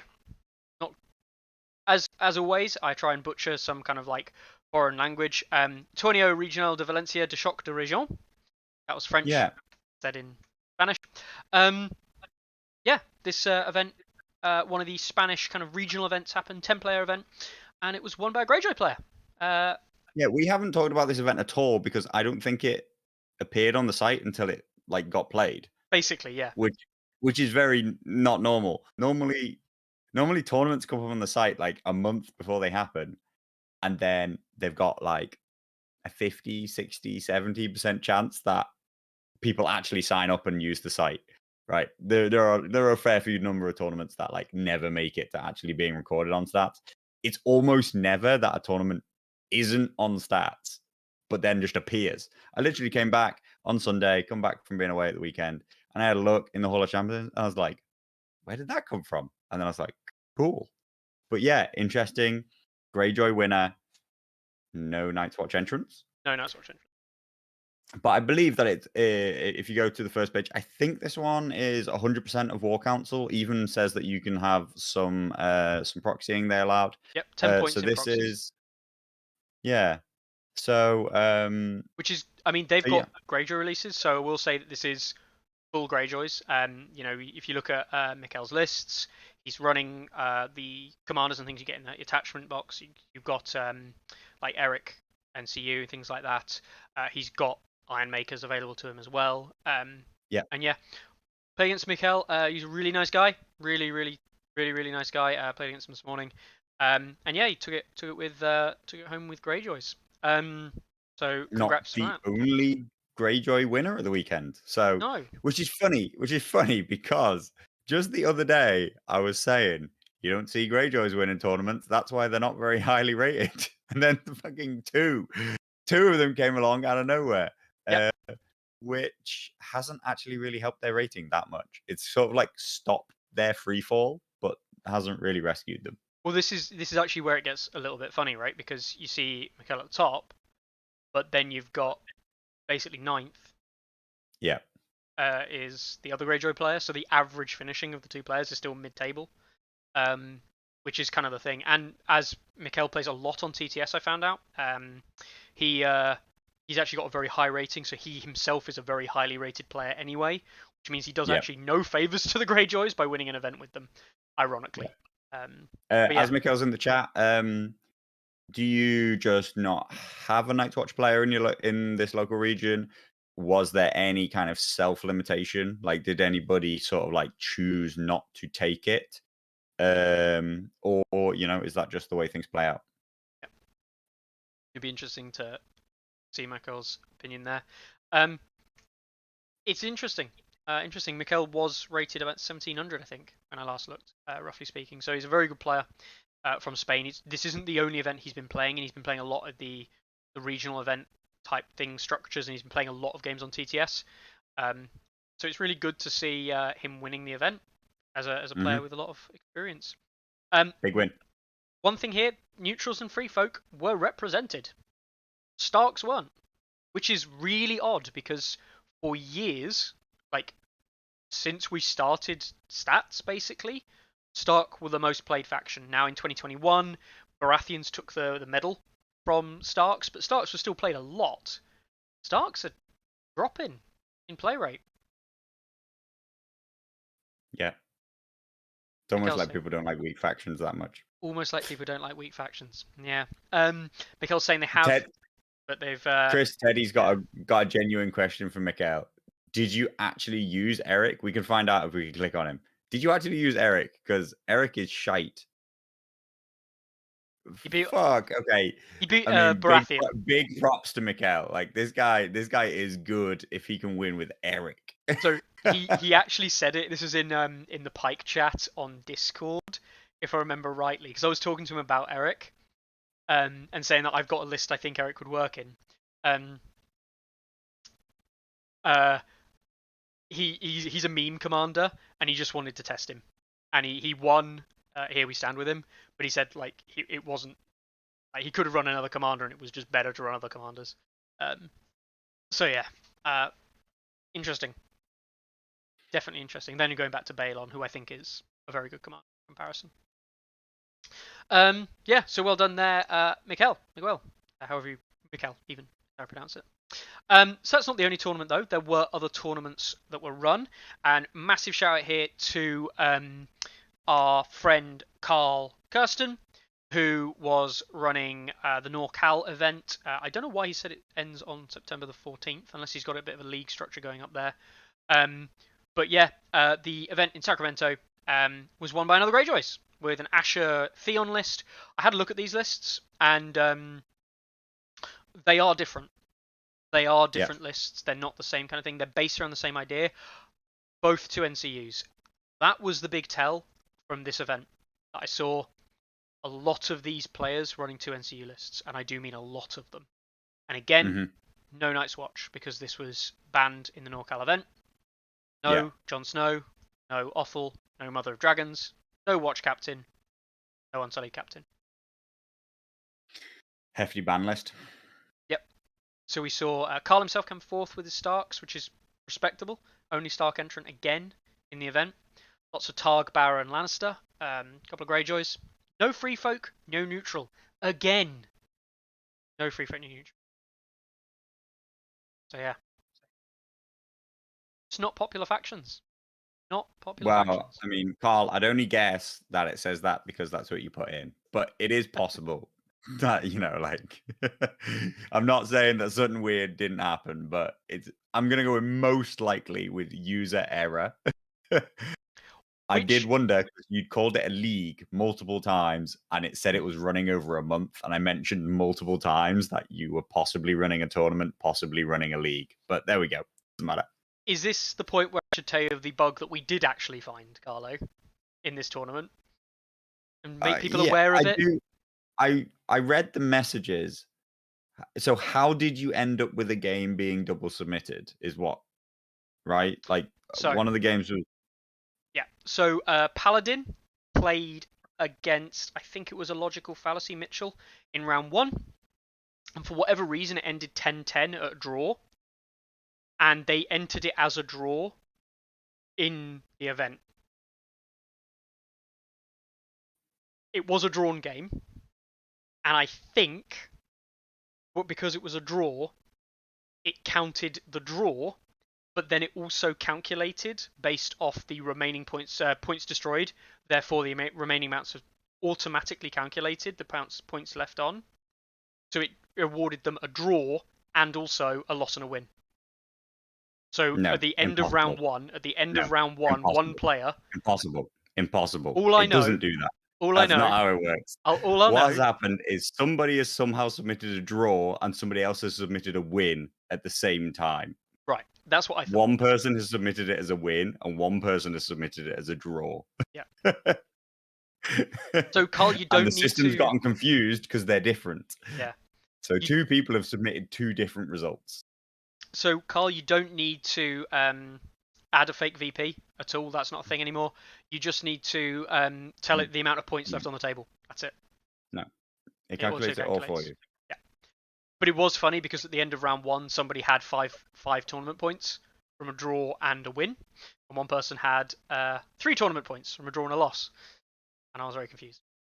So yeah, Okay. just bear in mind that don't enter draws as actual draws in tournaments. There's no such thing as a draw. Basically, don't exist. They can exist. They basically don't exist. Yeah, it's not impossible for some things to slip through the tournament. Yeah. I will admit.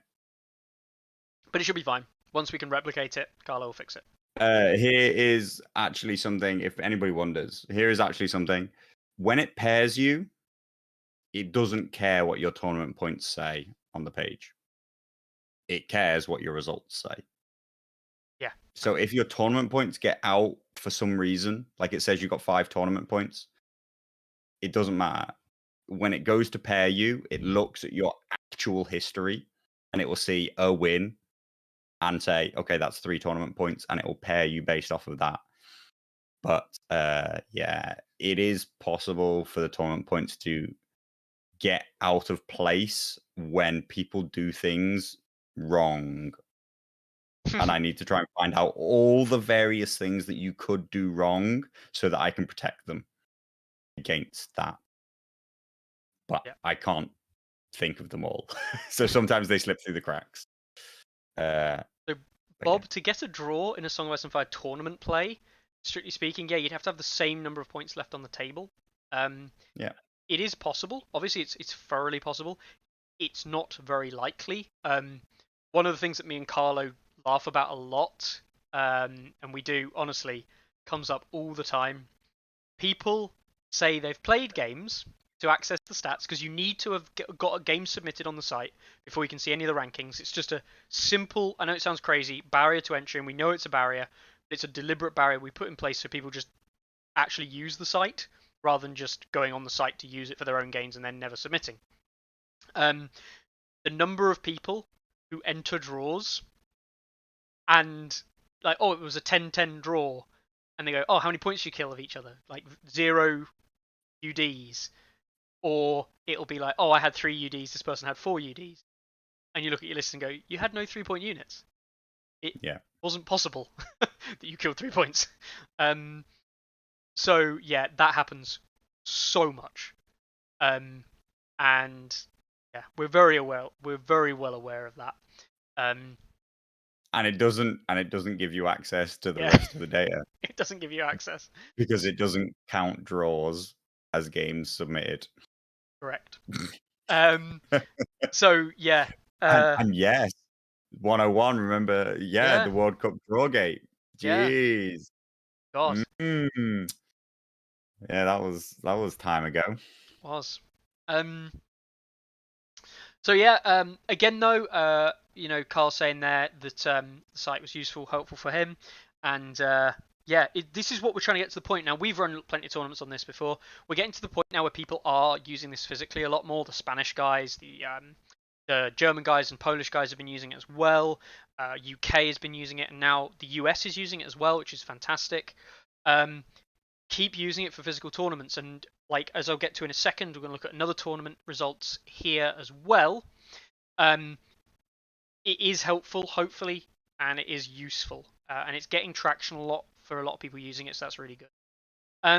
Before we leave this though, obviously a Greyjoy winner. Congratulations to Brian, and also congratulations to Mitchell as well, going undefeated with Lannisters, losing out on secondaries, of course. Greyjoys again though, they're either coming top or they're coming bottom. You know, there's this faction. Yeah. It's just like the faction's just not actually doing that well, and it's probably they're the modern free folk. Probably being carried by good players. You know, playing the faction well. Just like free folk, Mickey? No. although I will say, used to see it a lot in free folk because people either had good or bad free folk lists. So yeah.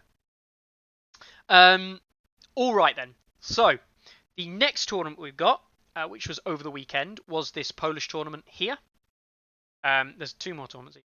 This one, did this one go ahead? Pretty sure this one went ahead. Yep. And guess who won it? It was our old friend Masara with Night's Watch. Masara, who taking Jon Snow and Donald. Is now #1 rated player. He is #1 rated player. He might bring Larks out of retirement. He might bring Larks out of retirement. We'll see. Larks just likes to come along, prove that he's the best player, and then he's like, "Oh, this is boring." Yeah.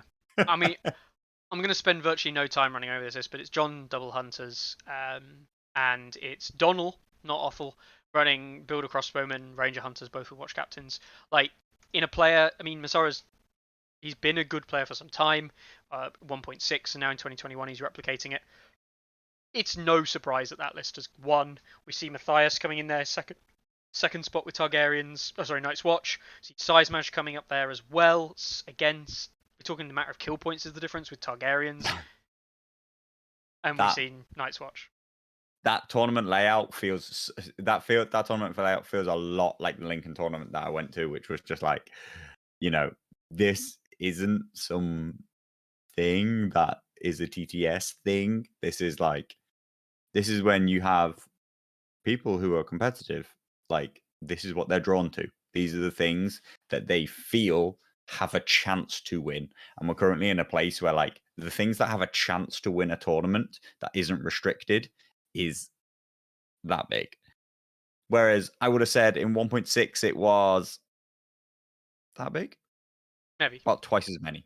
I'm not saying everything had a chance to win, but it was about twice as many things had a chance to win. By the end of 1.6, you could still with Lannisters. You could still win with Lannisters without Mountain. With Mountain that rides, probably with Tyrion High Sparrow combo. Starks, Rob Howland, Targaryens, Mother Dragons. Like, that was it. And Free Folk, Harmer, Steer. Those are the only real things that were tournaments. Even Free Folk struggled a lot because of Fire and Blood being which at the time was 4 of 7 factions, right? So you felt that there was viable stuff there. Now it's 2 of 8. 2 of 8 right now can win events, unless there's restrictions. Yeah, without restrictions. Or extremely good players that are just better than the rest of the competition. Yep. So yeah, that was the Polish event, and then lastly, those of you who were on the NRG Discord will know that this one was running because I was talking a lot with Bored to Death. The tournament in Ashford Meadows, run in Pittsburgh, another Pittsburgh event. Bored to Death was running it from the Discord. Alex is known, Alex DeMac. And it saw a Lannister player win the event. The Senate was one of the guys who went down to the event in, call it Ohio, not Ohio, yeah, Ohio, when he went down and played Gamers Haven. Yep. And it was a Lannister player, again, very strong outings for quite a lot of Lannister players. Some Night's Watch appearance. Now, what's interesting about this particular event is that there are no bans. Yeah. And we saw Night's Watch not winning the event. You look at the Night's Watch lists, they are less of the, watch captains for a start. Yeah. They almost conform to most people's bans. Yeah. Almost. Though most people just straight out ban Offal from being allowed at all. I have not seen this list. Can we just appreciate this? That is Donald Noyen Vets, Swarm Brothers Watch Captain, Jor Othel Aemon. Whew. Three units on the board. That just dies. Gets killed. Yeah. Of all the things that can stand in front of Night's Watch, I'd say it's Lannister, Tyrion High Sparrow specifically. So yeah, pair of Lannisters going undefeated. Yeah. Great play, I'm sure. Yeah, 100%. Really good to see. Yeah. Now, Alex, about the event, and this is why I wanted to just give Alex some time here, because he was talking to him about the event and things like this, and about how he's using it. If we got some suggestions there, about how you can run it from a TO perspective if you also want to be a player, and the whole buy system, what buys are. It was his first event that he'd ever run. But yeah, he said honestly, like, it wasn't the site that was the problem for him as a barrier for entry. With his first tournament running, it was almost he didn't understand the tournament structure anyway, like the tournament guidelines fully, and that is what held him back. And he said the site was really helpful for him in terms of matching. He didn't need to know how to match Yeah. players in the tournament Yeah, I guidelines. think one of the things is I often forget that players don't know it, right? Like, Yeah. so I just assume, people often, and God, yeah, it's simple coding things. Maybe if you moused over TPSBUD, it could tell you what they are. But to me, like, I always like people are like, what are SPs? I'm like, what do you mean you don't know what SPs are? They're right there in the tournament document. It tells you what they are. But of course, like these are like loads of there are extra rules that lots of people like have never read. They've never felt the need to go into that. And why would you if you're not involved in tournament play before, or and even if you've been a player in it, you've not needed to understand it necessarily. You just turn up to play games and try and win. But yeah, there is a lot there, and it's not actually super straightforward. So hopefully the site makes it easy for people, but do ask us questions if you're not sure about anything. There is, and I've said this before, I've made this promise before, and I'll make it again today. There is going to be a tutorial on how to set up tournaments and go through the whole system.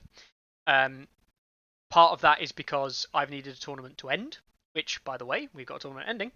But what I want to do is, before I go ahead and make this tutorial that can be on there so people know how to use it for the first time users, is I want to actually get some feedback from people using it physically, because I can do it from a TTS perspective. We can do it from like our knowledge from running it physically, but that doesn't matter because we're not the ones who have questions. It's people like Alex, it's people like Carl who run into these issues and don't know how to resolve them. We want to get it to the point where if you run into this as a TO, you can be like, oh, right, well, that's fine, I know what to do. Yeah.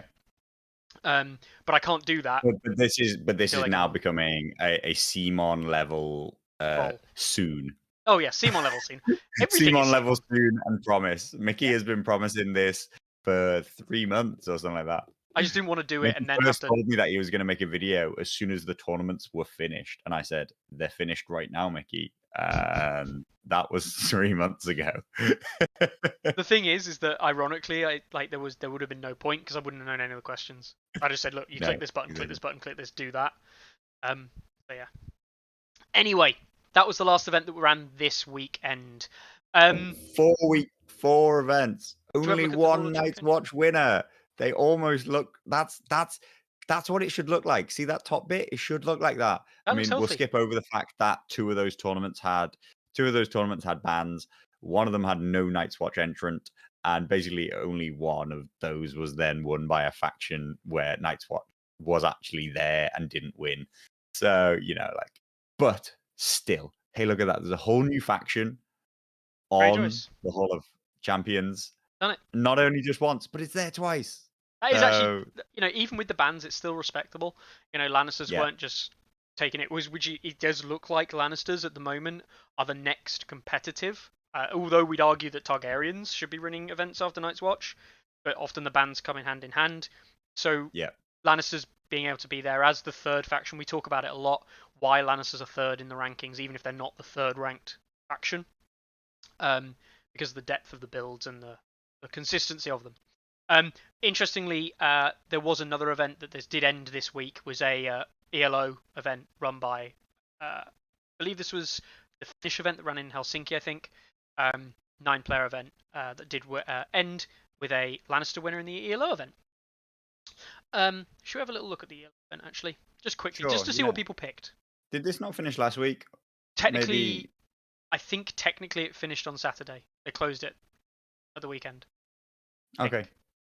Cool. But we see there Lannister, Targ, Baratheon. Oh, Ate, yeah. He did send me a message about it. Yeah, I think this again a Lannister winner, no Night's Watch entrance, right? Mm-hmm. This is an ELO event, though. I think it's not it's not ELO the way we call it ELO. Right. Okay. It's not an ELO event. I don't know why they called it that or what they meant by that. It's got some rules. Forgive me, I can't read Finnish. So I can't read any of that, but it has got some rules. I'm guessing it's round rules and like this. Oh right, Night's Watch banned. Oh, they put 2 tactics cards limit. They Per went for unit, yeah. Offal and Jon Snow banned, Offal and CU, and Watch Captain banned, max 1 conscript, and dragon damage reduced to D3+2, not D3+3. Okay. Yeah, there we go. Yep. So as we kind of, I'm not saying it's like Lannisters. Lannisters are the next best. In that build environment, I think it's becoming relatively obvious that Lannisters are the next best. I'm not saying they're the only faction that win. Greyjoys have just kind of gone into that rough arena and just taken a couple of wins. But roughly speaking, most of these Lannister wins you see are when Targaryens and Night's Watch are heavily restricted or banned. Mm-hmm. So, Michael in chat, Mikhail, probably Polish, I'm going to butcher that. Sorry. Starks haven't won a single tournament in 1.7 on the site yet. No. There is no Stark winners on 1.7. No Stark winners, no neutral winners, no Baratheon winners. Yep. And that brings us on to the main feast, of course, today, which is this NRG number 2 event. There are some upcoming ones we'll go on to later on. But I believe now that this is the end of the event. I'll just double check everyone's games are in. Yep, everyone's games are in. Perfect. Which is very conveniently timed. So I will lock the event or finish the event. Where am I? On the front. It's on the front page, isn't it? Yep. Close tournament.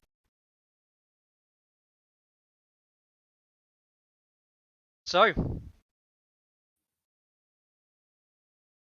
we have Bob. Bloody Bob. Winning the event with Night's Watch, surprisingly. 17 SPs, which means that every single game he had was... well, not every single game he had, sorry, was crushing. A win? Every game was a win. Yeah, no. In my head, I thought 20... 16 was crushing. It's 20, isn't it? Yep. 20 would be his maximum SP allowance. Yep. You can see that Masara actually managed to score 17 SPs despite coming second. Yep. So yeah, congratulations, Bob. And Carlo. Night's Watch are now in the Hall of Champions. How did you feel about that? It's just. I feel relieved. I feel relieved that there hasn't been this. Look, Lannisters are actually look, they're just as good.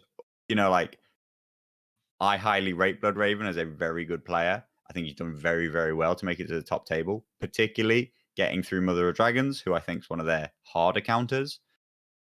But look, Night's Watch, they haven't dominated this event. Very few entries. They had very few entries. Lots of very high rate, very, very good players have spread across the various factions to try and do whatever. But they have won the event. And I think that is very reflective of what the game state is. That doesn't mean that Bob hasn't played very, very well to win the event.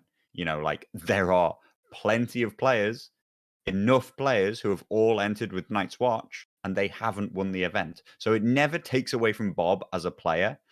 But looking at those results, I do not say that Bob is better than any other best in faction player. And that's what I think we have to come to terms with, and what we have to start to celebrate as much as possible, because all we can hope in the current balance is to be the best player with our faction, because we do not have equal chance to be the best player in a tournament. Yep. Hence the reason we went for faction. Winners of the faction, or top faction in this particular event, because winning the event was just simply going to be unlikely for some factions. That's not to take away, that's not to say any faction can't win, but at the level that we're talking about here, it's just simply unlikely they'll win. almost regardless of what level of player you are. That said, I am genuinely surprised, like actually genuinely surprised at the spread and number of factions that have managed to make it to a 4-1. The number of best in factions that are actually really, really high. Yep. That when Night's Watch and then Rathian, Greyjoy, Targaryens, and Lannisters all posting 4-1 results, Yep. one of each, actually, Technically, for what like, it's worth, this is a second Night's Watch that posted 4-1 as well. yeah, But yeah, but Night's Watch yeah. clearly showing that they're the strongest. But I agree, the spread there in the second tier, fantastic. I also want to quickly give a shout out to him, even though he did end up coming quite low down the event. Marksman, Markel Ashigaru, who stepped in for Winston when he retired after round 1. Yeah. Marksman stepped in and he took Greyjoys, and sure, he only got 1 win in his games, but all credit to him, like to play in the event anyway, and still, actually post results and post games, and he didn't come bottom with 1 less game than everyone else, which is respectable. So yeah, I just wanted to give him a shout as well. But yeah, Night's Watch win it, and Bloodraven, as is traditional, and I absolutely hate this. It's my least favorite aspect of tournament play, in that you can be on the top table in the final game. Because you lose the final game, your chances of actually winning or coming second in the event drop horrifically. Mm-hmm. So it's worth remembering Bloodraven was the top rated or second rated player coming into this round, and he drops all the way down to 5th because of a loss. Yeah. And yet he's one SP away from 3rd place. 3rd to 5th are all same tournament points, same secondary points, all on units destroyed. But that's why, some people have a problem with it. Some people have a problem with SPs as tiebreaker. They talk about strength of schedule or something like that. But to me, like, CMON say use this, so we use this, and B, to me, I don't care if I come 2nd or 5th. Right? There's 1st, they won, and then there's a whole section of people who have done very, very well. Yeah. Like, and doesn't matter whether you're 2nd or 5th. You have the same, or 6th, really, in this case. That set of 5 people, they all have 4-1 ratios. Tournaments that then give points based on where you finished, that's stupid. What we look at on stats is what their win ratio is, and we assign value. We both use strength of schedule and Swiss in that way. We assign value to the strength of every game they played and how difficult it was to achieve with their faction. So I really don't think that people should care about 2nd to 5th. I think you should just care about how win well rate, you've done with your faction. Yeah, because that's actually was one of my least favorite things, Carlo, and we discussed it a lot back in the day actually when we had a physical event. Like coming second or 3rd in like a small event is largely down to how close did you lose, or how much did you beat a random other person by. Like, did you crush somebody, or did you have a close game with somebody? And to have 2nd and 3rd prizes go out to people, and it to be a significant, like, and I've seen it before, there's a significant difference between coming 2nd or 3rd. That's and true. Actually, you're like, well, that's so unfair from a tournament perspective with the way tournaments are run.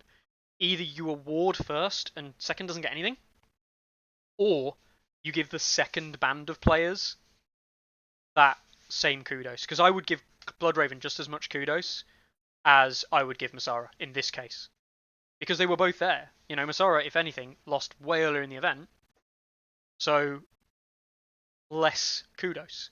But he did it with Brathian, so I don't care. Like, he gets kudos for that. Really interesting.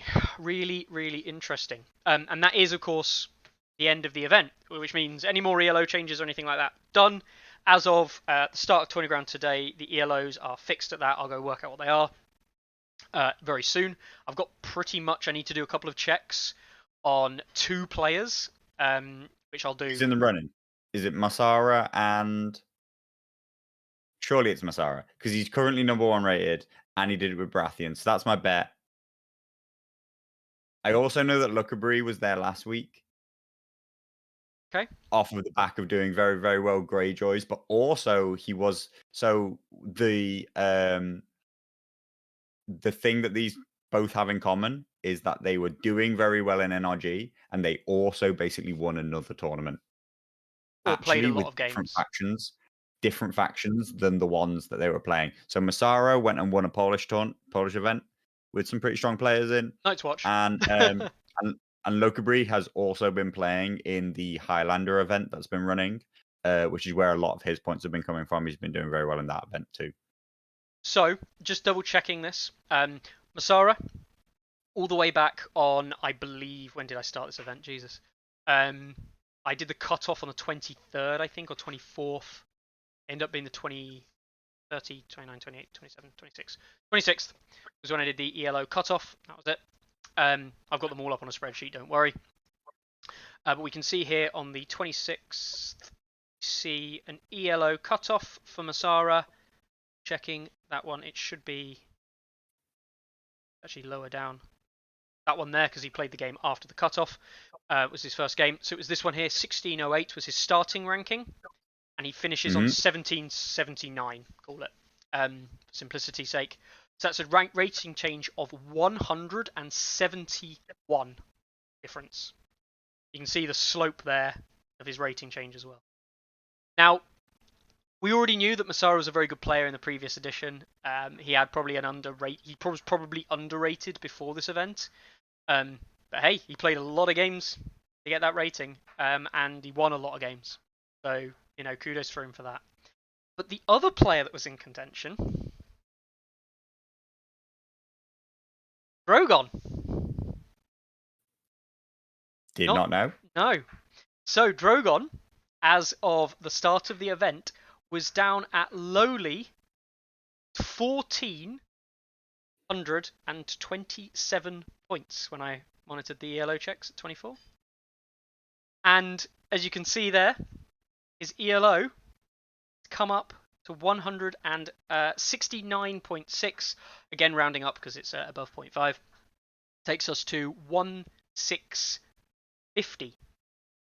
So, at 1650, Drogon has an ELO rating change of 223. Fair play. He has played games. I see him on the UK Discord a lot. He played this morning against someone as Lannisters and beat a Stark player.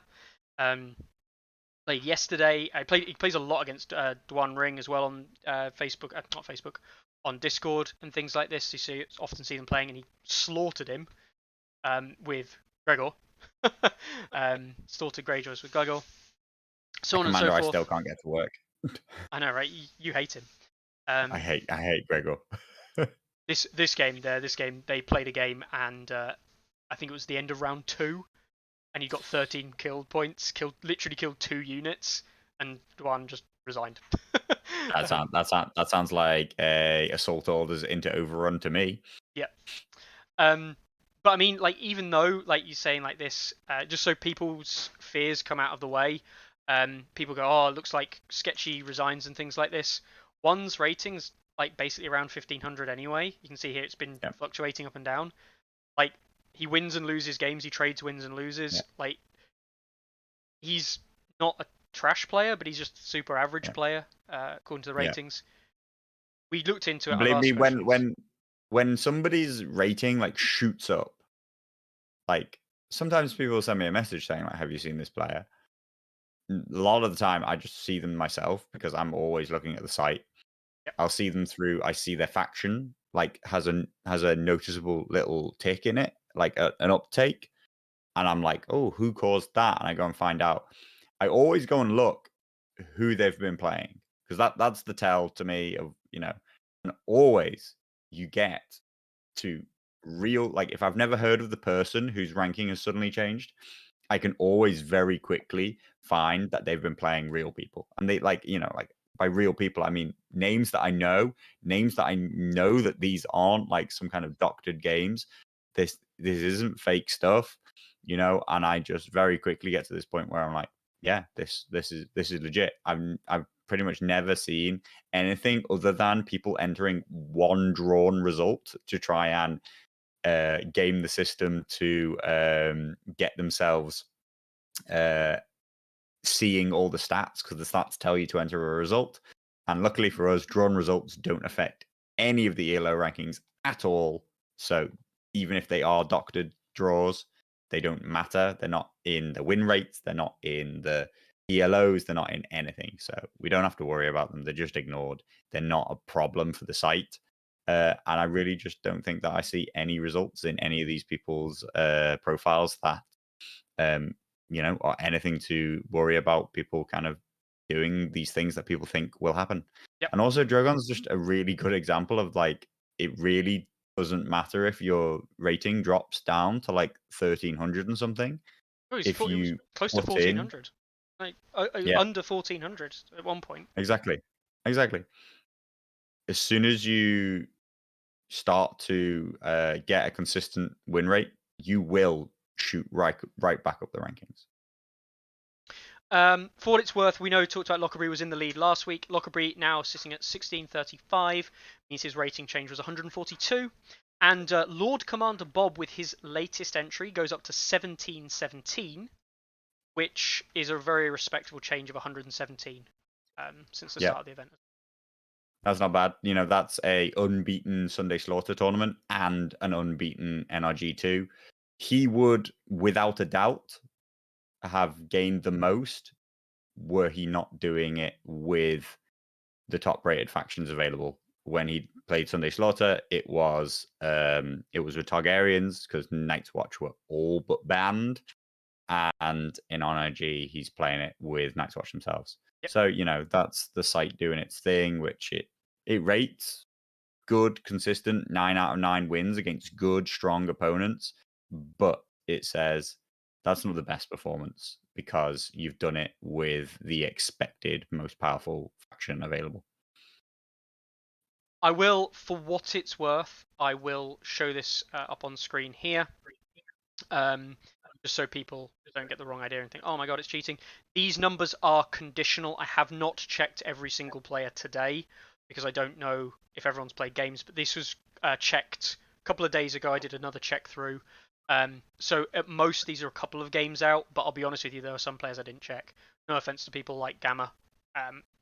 Somehow I didn't think you were going to gain 250 ranking points in a day or two. Not impossible, but pretty damn hard. So I will make those big for a second. So yeah, those are provisional rankings there on screen if anyone's interested. I will be posting them up once we've finished the event, once I've double checked them, posting up in the NRG so they're open to scrutiny.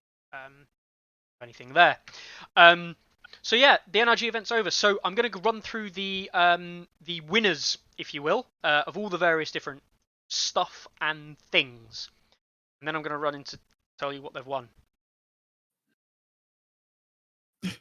I have no idea what you've won. Honestly, genuinely none. So, I don't think Mickey knows. I do. But it's actually a question.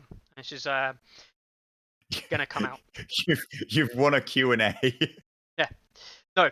So we see Bob as highest Night's Watch, and of course, faction winner wins a double prize. The double prize is effectively the same value prize as the highest winner in terms of like highest ELO gainer. So Bob, congratulations for highest Night's Watch, and of course for winning the event. Masara wins highest Baratheon. Lockerbie wins highest Greyjoy. Gruselug wins highest Targaryen. Yes, Grus. Finally, victory for Grus. Bloodraven wins highest Lannister. We then drop down to Francesco winning highest Stark. And we have Leica running highest Free Folk. And all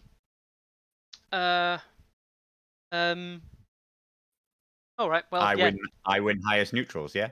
You win highest neutrals. Yeah, as the neutral component. Wooden Spoon goes to Scabman. Yes, Scabman. Yes, Kieran. Gets that wooden spoon. And the highest ELO gain, as we said, is going to Drogon, who ended up mid-table, pretty much with Lannisters. So yeah, congratulations to all of the winners. Now, what are they going to win? It's a good question. Originally, I was going to do a unit box per winner, except I can't quite do that. Slash, we might still do that. We're trying to work it out. And second of all, is that we know sourcing is difficult. I was about to say, are there 8 unit boxes available in the world right now? I don't know.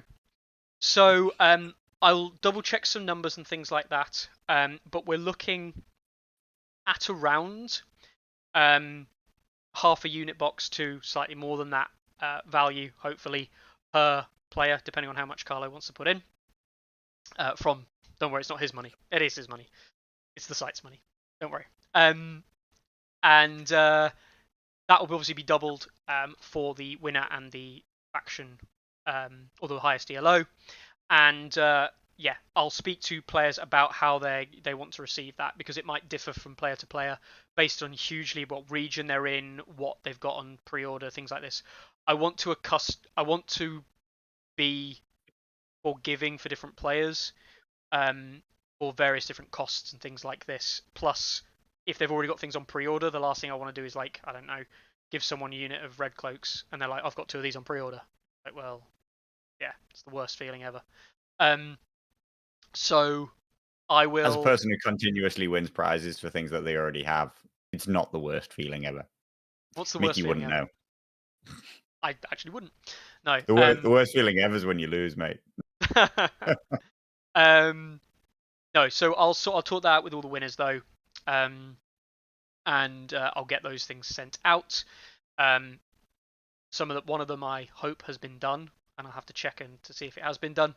But part of that will include, if people are interested, so people are aware. Well, not quite Lockerbie, although I can if you want to, and that's something we can source. Tell you what, that is actually the thing that pissed me off. I mean, like, in a joking way, the thing that pissed me off the most about giving out prizes in the past was 100% of people wanted a Greyjoy starter set, which didn't come out for another year, Yeah. right? Yeah. And every couple of months, they'd like send me a message like, "Am I still getting that Greyjoy starter?" And I'm like, "Well, is it fucking out yet?" So yeah, that was actually, I'm sure I'm sure Mickey will help you get Silenced Men if that's what you want to get. But Yeah, honestly, when people like, that's the thing. Everybody wants a unit that's not out yet, right? That's the problem. Everybody who's closely involved in the game, nearly everybody who wins tournaments already has everything that's currently released. It's so hard to give these prizes out. It's so hard to give prizes that people are really after. So good luck, Mickey, making everybody happy. No, this is why I'm going to talk. I'm going to talk to all the prize winners. I say individually, but talk to them as a group, kind of. Because it ultimately depends on what region you're in as well, and what's going to be the most beneficial thing for yourself. To give you an idea, if anyone is interested, I have been in talks with a certain international retailer of boxes, and it might be the case where you'll be able to purchase a box from their website at an incredibly discounted value. So yes, that's the kind of plan. Bob seems to be desperately trying to give his prize away. So the generosity of Gamers Haven knows no bounds. Indeed. But honestly, if feels good of Chris. I'll talk to the winners there and we'll sort it out. And as I said, there's a certain international retailer who I am in conversation with that we can get sent these things out hopefully quite soon. No name dropping here, although it's fucking obvious. Yeah, so anyway, thank you very much for everyone who played. Thank you for all the participants and everything like that. There was basically no issues whatsoever with the event itself. Rulings were, like, I had to make 3 rulings across the whole tournament from things that people weren't sure on. So yeah, nice and easy event. Nice timely introduction of the rules forum. It was good stuff. It was, and it did answer one of the questions I had. So that was useful. And yes, we will leave that event there. That's parked up and done. That's it. Merch, by the way, this is where I'll give a shout out to our friends over at NRG. Merch is available. and there are some more designs, which is part of the what I was going to talk about, being added to the NRG merch sale. Teespring store. Teespring store, thank you. I keep calling it Shopify because Shopify is the thing that you pay money through all the time. But designs include things like the wolf and things like that you've seen before, that kind of thing. The one that I'm hoping to get added this week is the forever perennial, never been added pivot with the mammoth. You know, the one we talked about ages ago. Pivot, even though it has less value now. Plus ones like this. Shout out to the NRG guys, of course, as well. Scott and Daryl for all of that. Is there going to be another NRG soon? In short, no. Will there be another TTS event soon? Probably. I'm not planning to run one in the short term. I don't think Carlo's got anything in the pipeline he wants to run. We will probably. Go on, Carlo. I was thinking about it. I don't know. I was possibly. It's not too. It's about a year since the Masters. It might be time to run the Masters again. Yeah. A 16, or maybe even extend it out to a 32. But 32 is quite big. 32 is what we got for this event, so. Exactly. And considering the Masters is intended to be very selective, it's probably best to run it at 16 again. Which, is like, we always just be honest with you guys. Like, it's almost disappointing that, like a year later, the scene is no bigger. If anything, the scene feels smaller. It feels about half as big. Yeah. Which is why it feels difficult to try and run events. Not because we couldn't get some entrants, but because it feels harder than the past rather than easier. I would say, yeah, possibly Masters. Masters is a thing on my mind. I know people really liked it last time.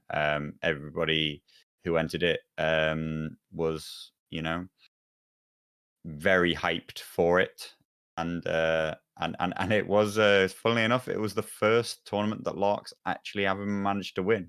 Yeah. So yeah, I think if we're going to run a tournament, it's going to be the Masters, or an ELO event, eventually. Yes, an ELO event might pop up just out of interest, or something of more just interest style as opposed to something competitive. If a competitive event ran, it would be a knockout based Masters event. I think that's good because the amount that you can lose in terms of like ranking and stuff is quite low, so you don't have to worry about entering with Baratheons and then just getting shit kicked out of you by Night's Watch for 5 weeks in a row, right? You're only ever going to lose once in a knockout format, right? If you lose in the first round, half of everybody has to lose in the first round. So that's just the way things go.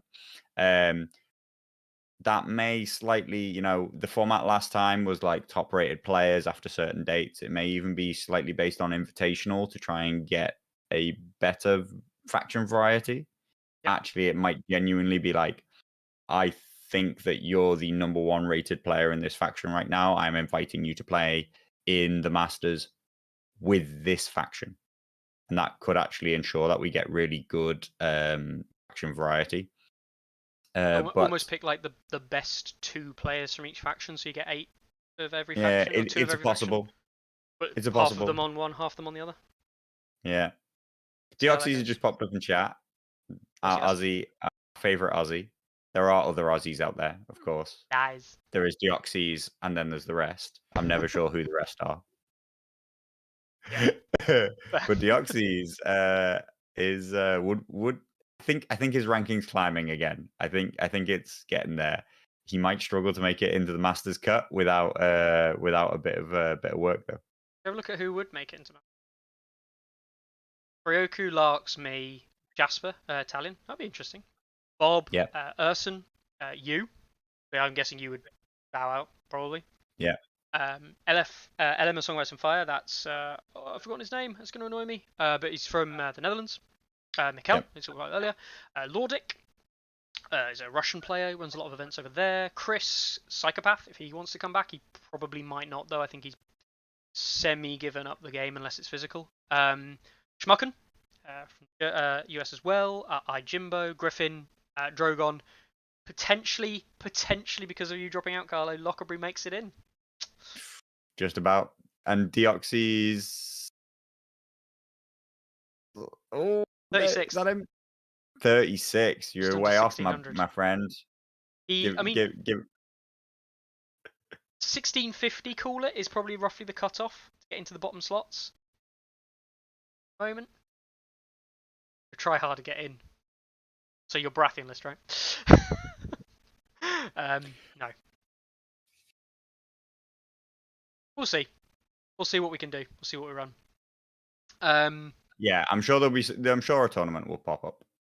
You know, I've heard nothing from Three Sales Gaming for quite a while. I think he's on something of a song break, as it were. So it's always hard. Things always pop up to fill the void. But as we've spoken about, I do feel that there's a need to sort of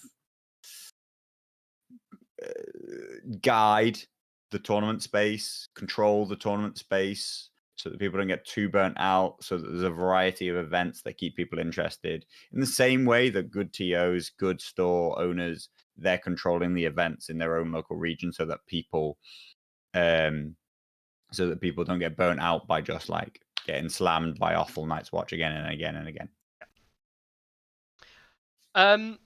Right, well, we'll do our traditional sign-off and go through some of the stuff we've got to go through here, but it's all the usual stuff. Upcoming tournaments. A lot of these we've covered before, but there's one coming up in Helsinki. The CIS Cup, that's an event happening over like the month of September. So that's coming up. There's the Russian TTS finals happening start of September through to mid-October. So yeah, check that one out if you're Russian. There's the Italian national event, which is happening next weekend, which we'll no doubt have a little look at once that's won. We'll see if Jasper can win it, as being the highest rated Italian player at the moment. We've got the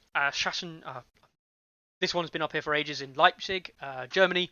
We've got the French Canada Quebec tournament that's been scheduled to run there. That's next weekend as well.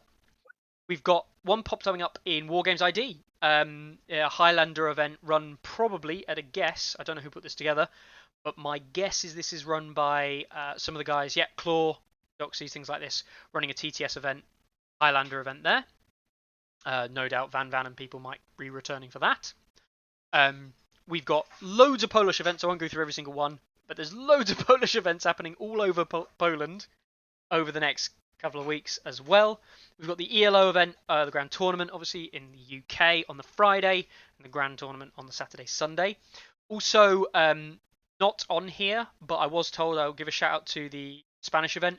The Spanish national event is actually happening on the same weekend as the Grand Tournament. So hopefully that might randomly appear on the website 2 days beforehand, like they tend to do.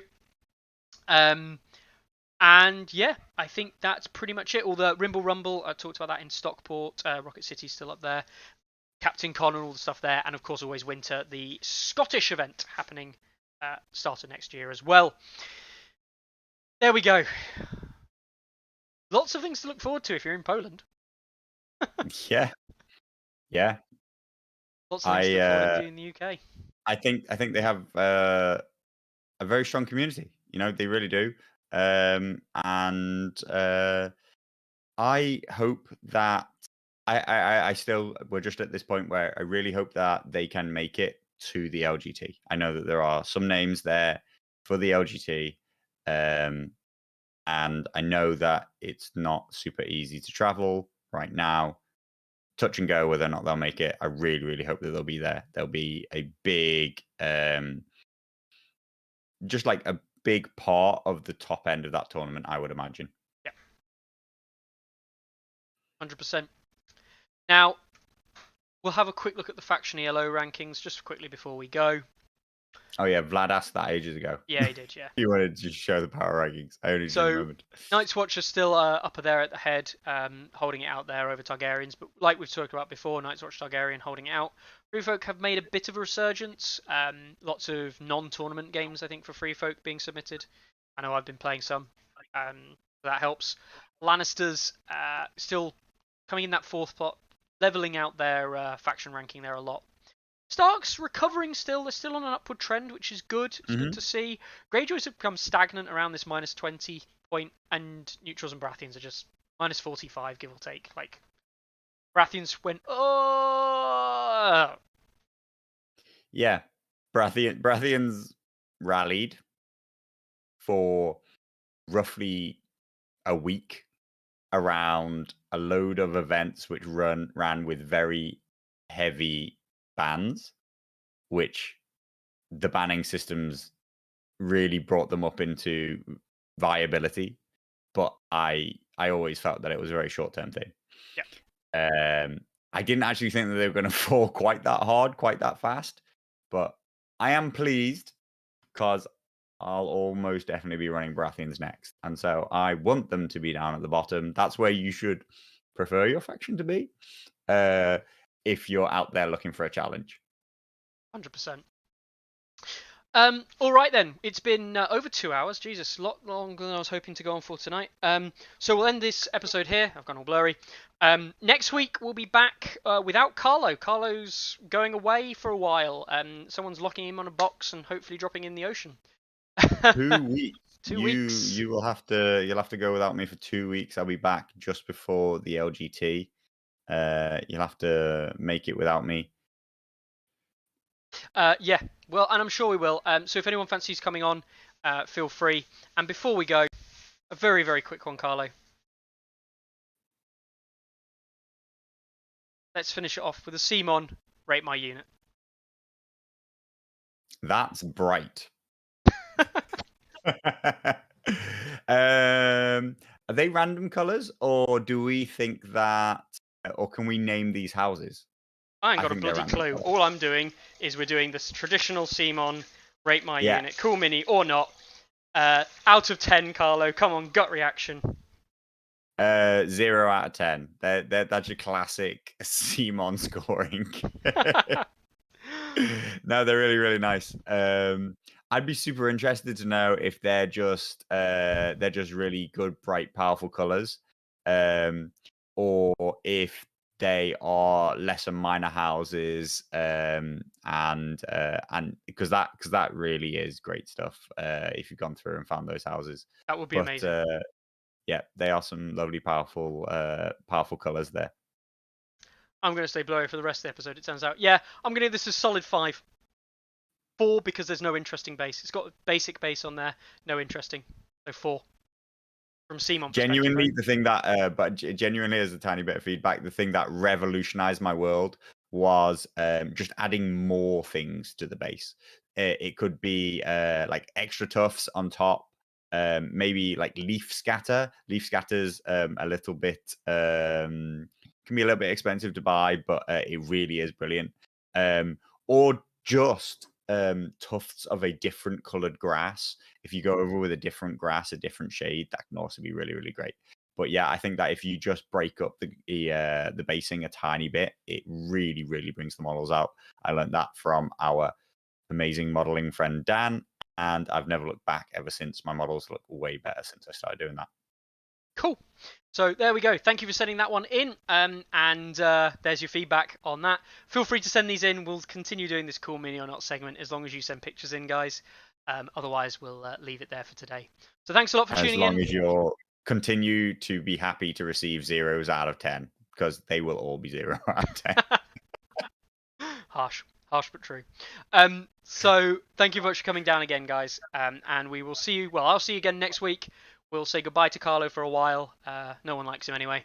And yeah, have a great week. Viewership will go up. Bye-bye. Ready, aim, release! Anyone see my mammoth?